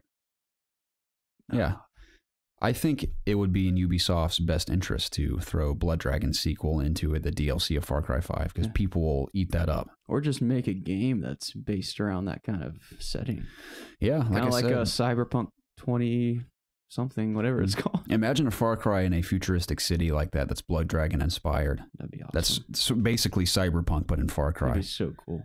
It'd be sort of like Deus Ex gameplay where you can sneak into places and stealth kill guys. Yeah, just give it like an urban futuristic setting. Yeah, awesome sort of music. imagine Deus Ex. I know Far Cry 5 isn't overly serious. There's some comedic elements to it as well. But imagine like Deus Ex on a larger scale like Far Cry with vehicles and stuff. Yeah, dude. Like hovering cars and stuff. Can you imagine like dropping off buildings and killing people and stuff? In the future, yeah, that could be pretty sweet. All the neon and stuff. That'd be a cool direction to take it next. Because they've done, I know 3 and 4 are similar, but you have like the tropics, then you have the Himalayas. This is like the opposite. This is America, and then maybe jump way into the future. Now, I imagine their hesitation would be there's been a lot of futuristic shooters in recent years that people aren't too hyped about. But they seem to be dialing back now. Like Battlefield 1 went back to World War I, Call of Duty's World War II. So we might see that trend continue. But Far Cry in the future sounds pretty cool to me. Like a dystopian type cyberpunkish future. Yeah, Gimme Lucky, loved Blood Dragon, and like we said, we're pretty excited for Far Cry 5. I'm frustrated with my state right now. I'm very yawny. I keep burping. I offered you some lukewarm coffee, Jacob. I don't think that would help. Dude, just chug the pot right now. It's not that I'm tired. I'm right out of the nozzle there. No. You think you could do it? Yeah. I'm not going to. Okay. It might burn me. I'm sad I have to go to work tonight and I really don't want to. I don't. I just want to chill so bad. I'm getting a haircut today. Are you? Yeah. Where are you going to get it done? My mother's doing it. Really? Yes. Your mother cuts hair. She does. Your mother does everything. She's like super mom. She is super mom. That's incredible. I'm very thankful for her. How you gonna cut it? I'm getting rid of the Preston look. What's the Preston look? No hair at all. Yeah, that's true. I don't know why I said that. I can't recall the last time I actually saw Preston's head. He wears a hat all the time. Oh yeah, you mean you do too? Not all the time. I've been wearing a hat recently because I haven't felt like I actually have to do something to my hair to length it is, and otherwise I look like an idiot. So this has been my excuse not to do it, just to wear a hat. I don't know. I'm probably just gonna shorten most of my hair, and I might end up clipping the sides. I don't know. You should grow your hair out into a mullet like it was in 8th grade. I thought about it. Like it's almost like it's there right now, dude. Dude, just stick with it, man. No, it doesn't look good. I'm growing mine out again. You can do it with me. I don't like how my hair is so long in my neck. Well, you can trim it as you go. When you grow your hair out, you're supposed to trim it as you go. I haven't been doing that. Every like 4 weeks or so. My hair hasn't been maybe touched not that much. Like maybe every 3 months. I don't think my hair's been touched in 5 months. Really? Yeah. It's been a while. Nice. Well, I hope it works out for you, Jacob. I'm sure it will. The Ace of Spades says, "Ooh. What's up, hot saucy boys?" I love the adjectives that are used to describe us, Jacob. Yeah. Frankly, it turns me on a bit. Last time I asked, what was your favorite design of character? And this time I wanted to ask, what's your favorite weapon design you guys have yet to experience or even hyped for, maybe?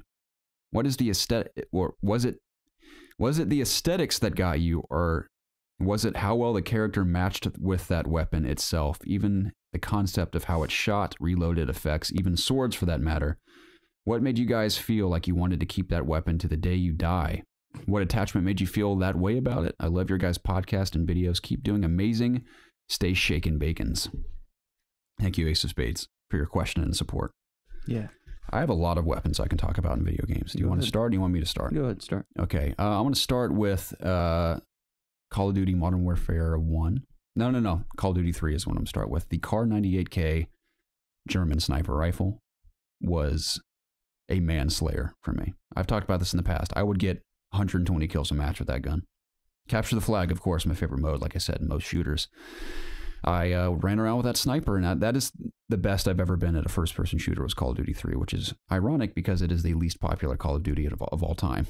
But I was amazing at it, and I loved it. And that was my weapon of choice. It's one of my favorites.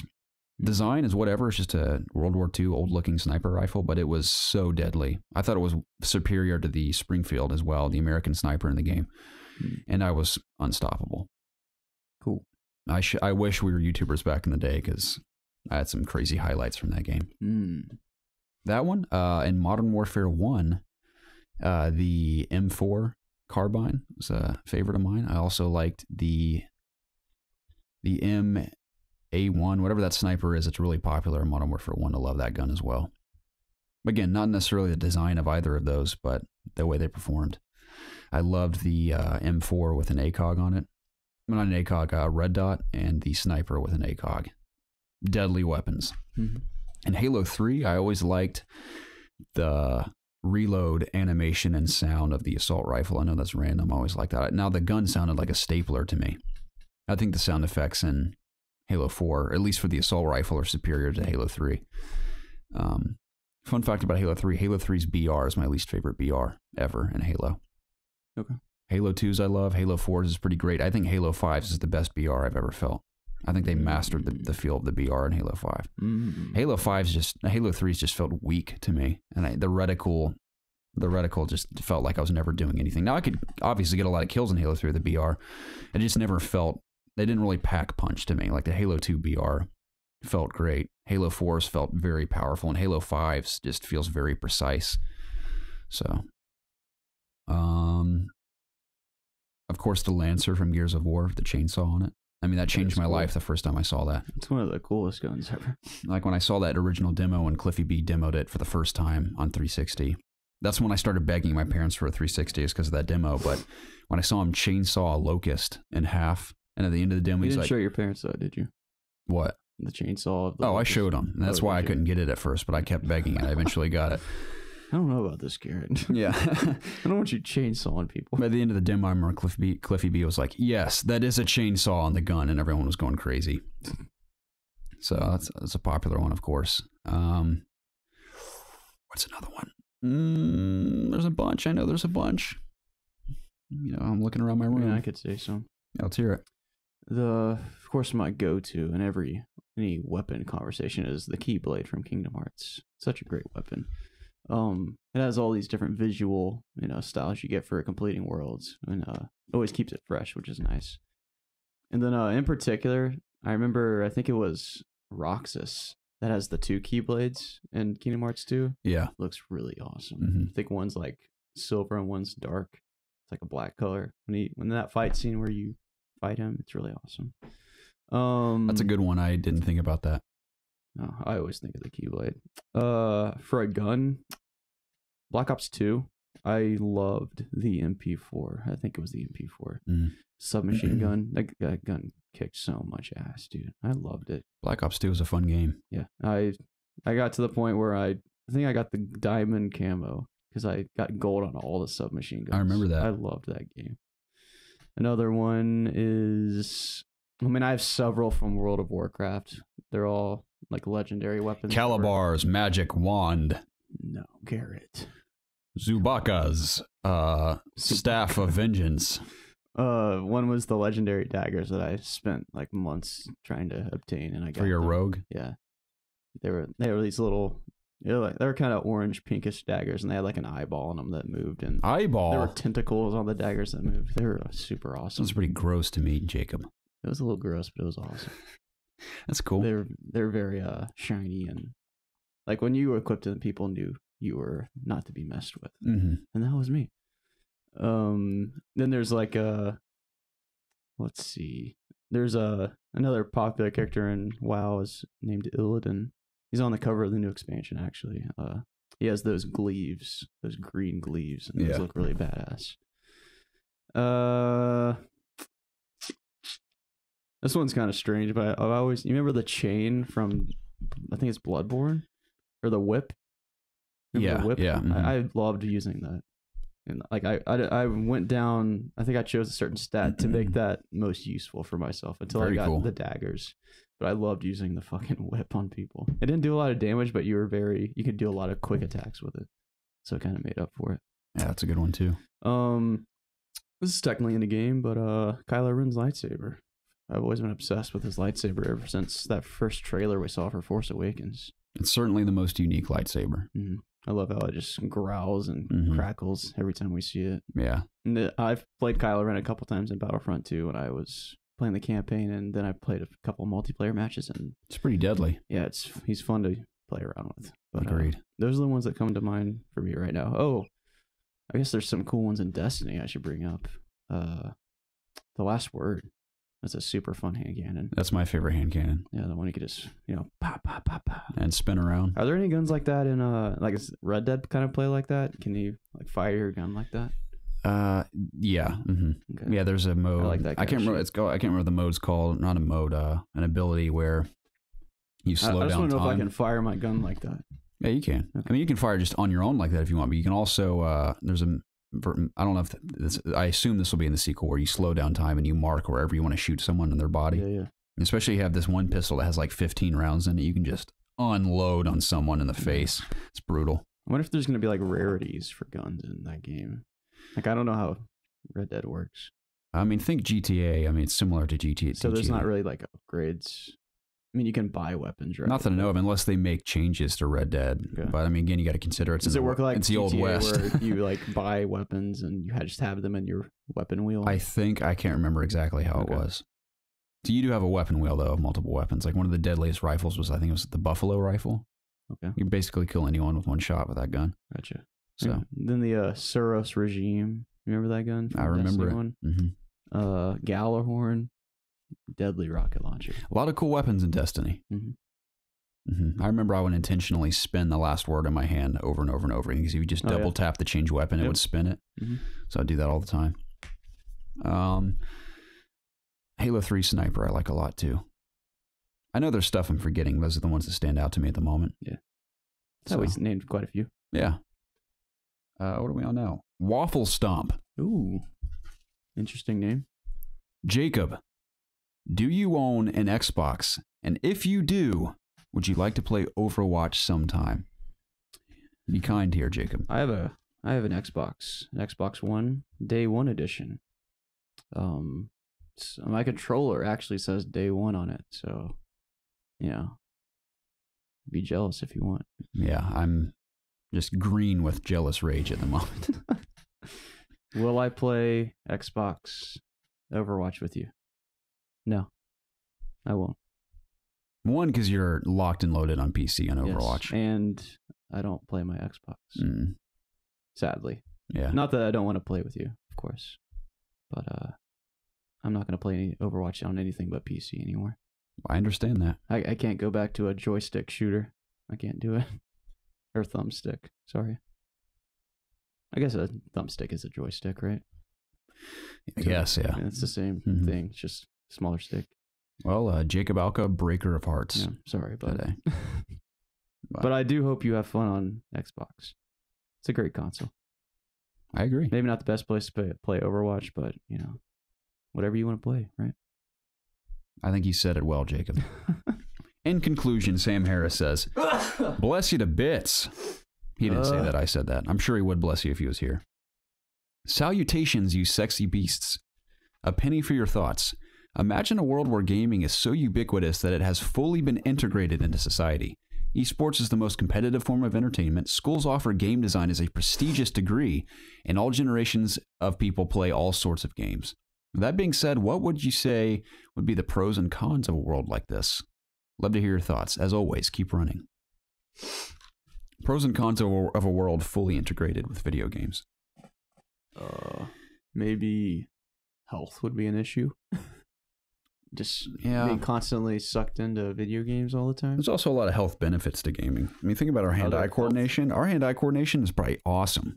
Okay, what else is a health benefit of gaming? It can be very mentally stabilizing, stimulating. Okay. Especially if you're going through. I mean, I know not everyone likes to play games when they're upset. Whenever I'm feeling upset about something, if I play games, I feel good. I mean, I guess VR adds the potential to give you a workout if you do something in VR. It's a workout when we play VR, I'll tell you that much. But at the same time, I feel like physically it's not good for a human to be playing video games all the time, especially if you're just sitting down, right? I don't think he really means playing video games all the time. I just think he means a society where almost everyone plays some sort of a video game regularly. Right. So I don't really know if there would be any cons, honestly. I mean, what's wrong with everyone? I mean, think about this. Most people all watch movies ubiquitously. I feel like most people watch TV shows. That's like a thing that most people do. Yeah, think about it the way people consume television and movies and music for that matter. Just video games being more popular, I don't see why that would be a problem. That's going to happen eventually. I mean, video games have only continued to grow in popularity over the years, and they're still growing tremendously. Yeah. So at some point, they will be very normal. It's so strange to be old and playing video games. Like, that's not... Old people don't play video games right now. I mean, some do. My grandma plays like Candy Crush or something. Yeah, like no doubt I'm going to be playing video games till I die. Definitely. So it's going to be weird. Like, what are my kids and grandkids going to be doing if I have any? Like, are they going to be playing something different, Like am I Daddy, Overwatch sucks ass. You should be playing this game. Overwatch is for old people. Am I going to be the old person playing video games while younger people are doing something much cooler? I don't know. But video games are what we love, so they are. We're going to stick to them. Can't wait to see. Time will tell. Yeah, can't wait to see how they evolve. So let me read this again. Okay.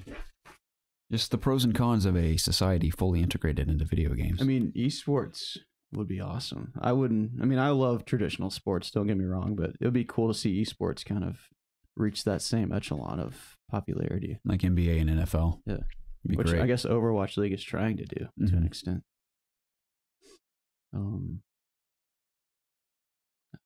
I guess there's not a whole lot of cons. I mean, it's just a matter of how you want to spend your time. Yeah, sounds great to me. Yeah, I hope it happens. If more people want to play video games, I'm fine with that. I'd welcome them. As do I. Well, it'd help with queue time, certainly, for every game. Yeah, definitely. So let's hope that happens. I'd like to see that happen. At least just continue to grow in popularity. Because it's a mainstream thing now. I mean, it's not weird when someone says I play video games anymore. Not that it ever was, but there used to be a time when people would be like, you're a loser or you're a nerd. I mean, there were girls I went to in high school that thought if you play video games, you're just a total loser. Yeah. And that was not even that long ago. I mean, I told you there's that weird anonymous dating review thing that high school girls would go onto and rate guys they'd gone out with. Yeah. And I only had like 1 or 2 reviews, but one of them was like, plays too many video games. I was like, you're damn right I do. I'd rather them say that than mean like, he does drugs or something. So I was proud of that review, and they're like, plays too many video games. It's like, at least they know who I am. So, but yeah. Thanks for the questions, Sam. Yeah, we appreciate it. To all of you. Yeah. Thank you for the continued support. But that is the conclusion of episode 135 of the It's Obvious podcast. We apologize for not a central focused main topic of this week. There just really wasn't anything that I felt like was main topic worthy. So it's a culmination of a few things we'll put in the title, whatever we choose to do. Oh. But as always, Jacob, it was an absolute pleasure. Yes. And again, we encourage you guys to subscribe on YouTube if you haven't already, and leave us an iTunes review rating and subscribe. Again, you don't have to listen to us on iTunes, but if you do those things, it helps us out tremendously. So we'd love for you to do that. Yeah. But again, thank you for the support, and we look forward to playing games with you guys this week on either a stream or just in general. Do we have time to get together this week to do videos? Resident Evil? Yeah, I really want to. Again, we can't do it Monday or Tuesday, and you're not available Wednesday, are you? No. Yikes. Definitely not Wednesday. I'm going to have to do something solo then for Monday. Okay. Maybe I can do something online with Preston. I'll figure something out. Good. So, yeah, I really want to do Resident Evil, and I really want to review the Super Mario cereal, even if it's just the two of us. Oh, yeah, I forgot we were supposed to. I have a fun idea for that. Even though it came out forever ago, I still think it'd be really funny. So we'll get to video soon, but regardless, we will be streaming this week. I'll be streaming at least 2 times. I know for a fact. If not Monday night, probably Wednesday or something. I know you usually stream Thursday, so I'll do my best to stream this week. Yeah, we'll maybe figure it Tuesday because you can't do videos, so maybe I'll get on stream. That'd be a good night. All right, we'll figure it out. But yeah, we'd love to see you guys on streams and YouTube and Discord as well. Yeah, it'd be good. Anything else you have to add, Jacob, before we dip out? No, just thank you for everyone for supporting us. Thank you for consuming our content. Keep talking to us on Discord. We love the conversation, and keep gaming. Amen, brother. And Garrett, it was a pleasure talking to you today here on the podcast. As always, my friend. I look forward to next week. Indeed. Hopefully Preston survives his illness and can make it here next week. Yes. We'll see. All right, ladies and gentlemen, we'll have a wonderful week, and we'll talk to you again very soon. Goodbye. See ya. Go Dogs. Yes, go Dogs.